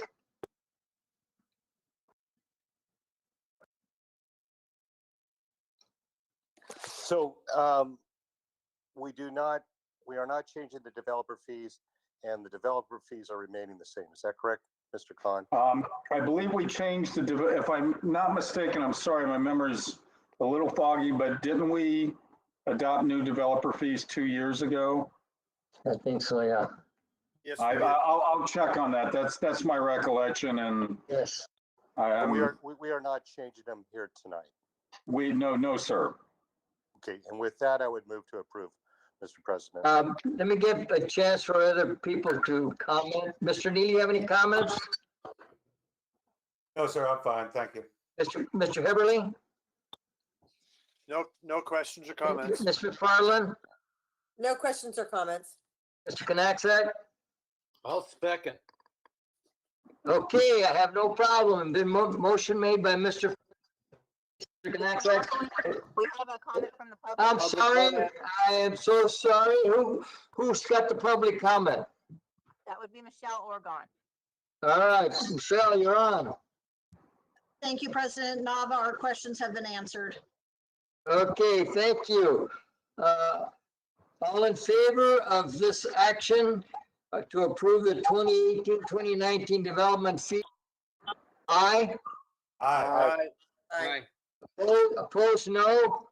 Motion carries 7-0. Okay, we'll continue on with personnel matters. Do we have to question Mr. McMillican? Mr. President?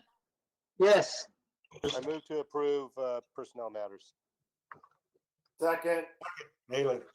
Mr. Freitas moved, Mr. Porter second to approve personnel matters. All in? Aye. Aye. Aye. All opposed? Nope. Personnel matters carries 7-0. Okay, communications.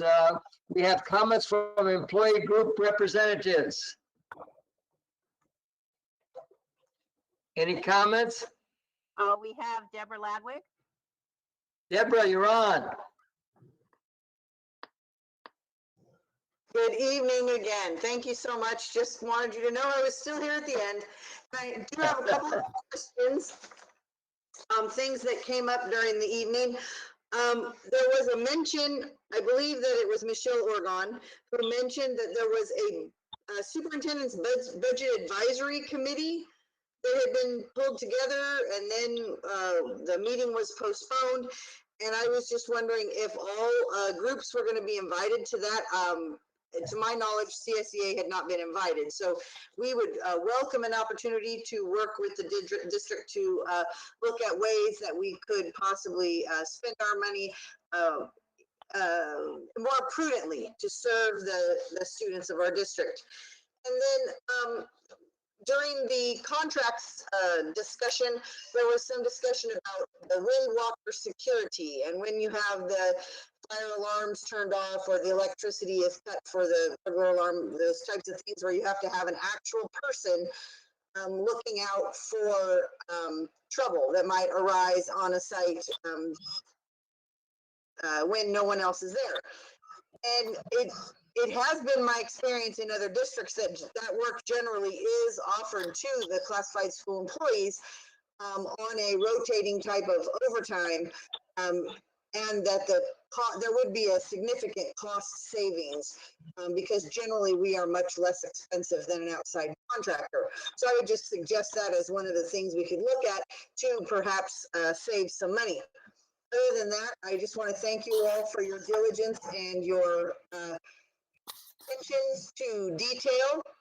I have to say that the last few meetings, I have come and been pleasantly surprised at the care and interest that board members are expressing in the routine business that runs our district. So thank you very much for that, and good night.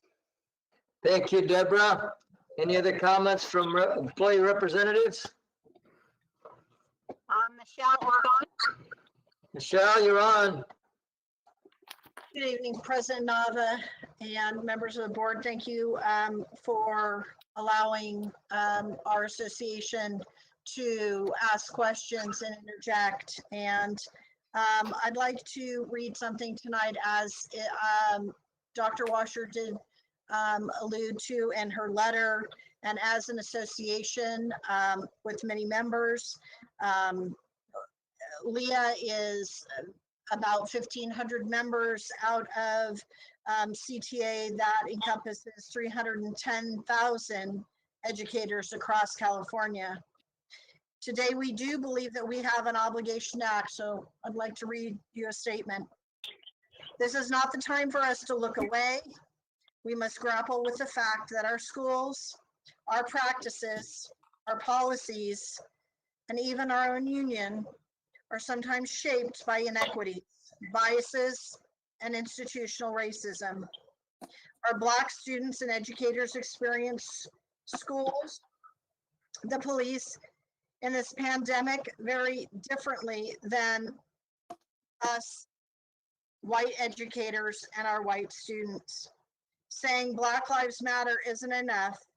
We need to actively show it is our work towards anti-racism on a personal, structural, and institutional level.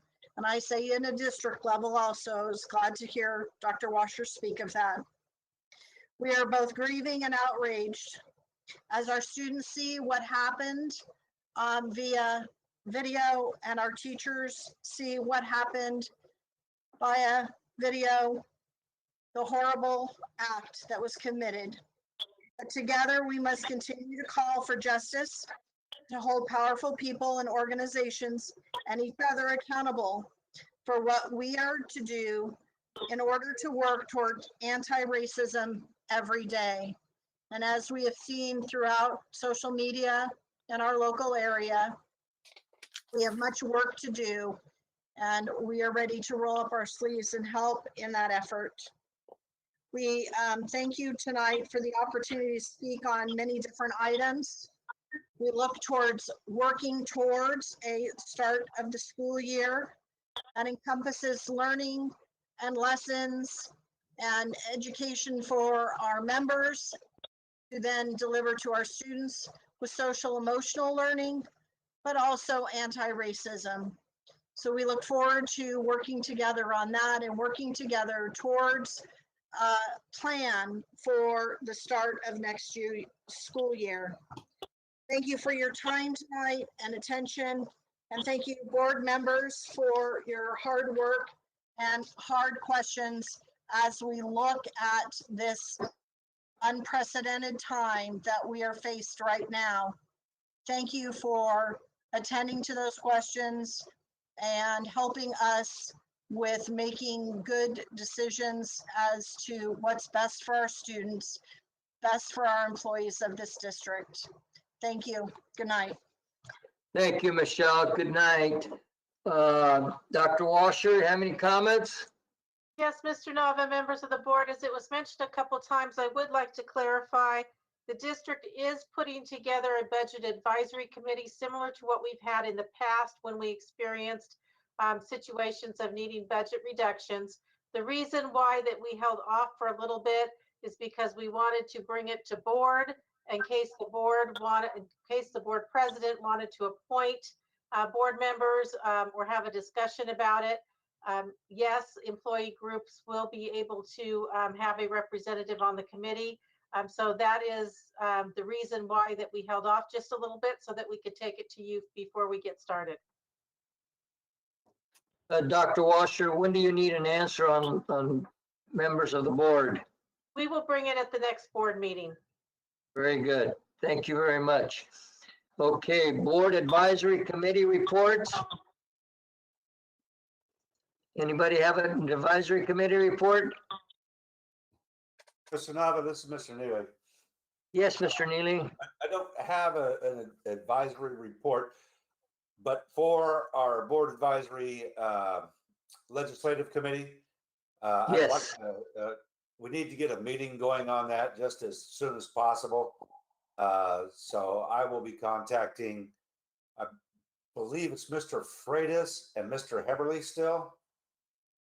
Yes, I believe so. Yes, that is correct. All right.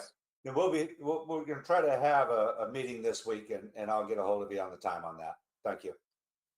Thank you, Mr. Neely. Any other comments from advisory board committees? Mr. President? Yes, Mr. Freitas? Also, I think with these times, with all the involvement that we have in the county, I would like our county 2x2 to set up a meeting. If we could probably set that up in the next couple weeks. I believe it's me and Mr. Neely. That'll work. That'll work. That's a good. Be happy to work on that. And Ms. Good McFarland, idea. I think we have some things going on with the census, obviously the County Office of Education and Public Health. So I think it would be beneficial to the district to meet with them. Thank you. Do you want to schedule that, Mr. Freitas? Yes, if staff could work on contacting the county and making those arrangements. Yes, we can. Okay. Thank you, sir. Any other committee reports? I need a motion to adjourn. Mr. President, move to adjourn. Mr. Freitas, motion to adjourn. I need a second. Second. Second by Mr. Kanaxa. Boy, I'm reading voices quite a bit. All in favor, aye. Aye. All opposed, no. Thank you, board, for all the good things that you have done tonight, and let's continue on for the support of Lodi Unified School District.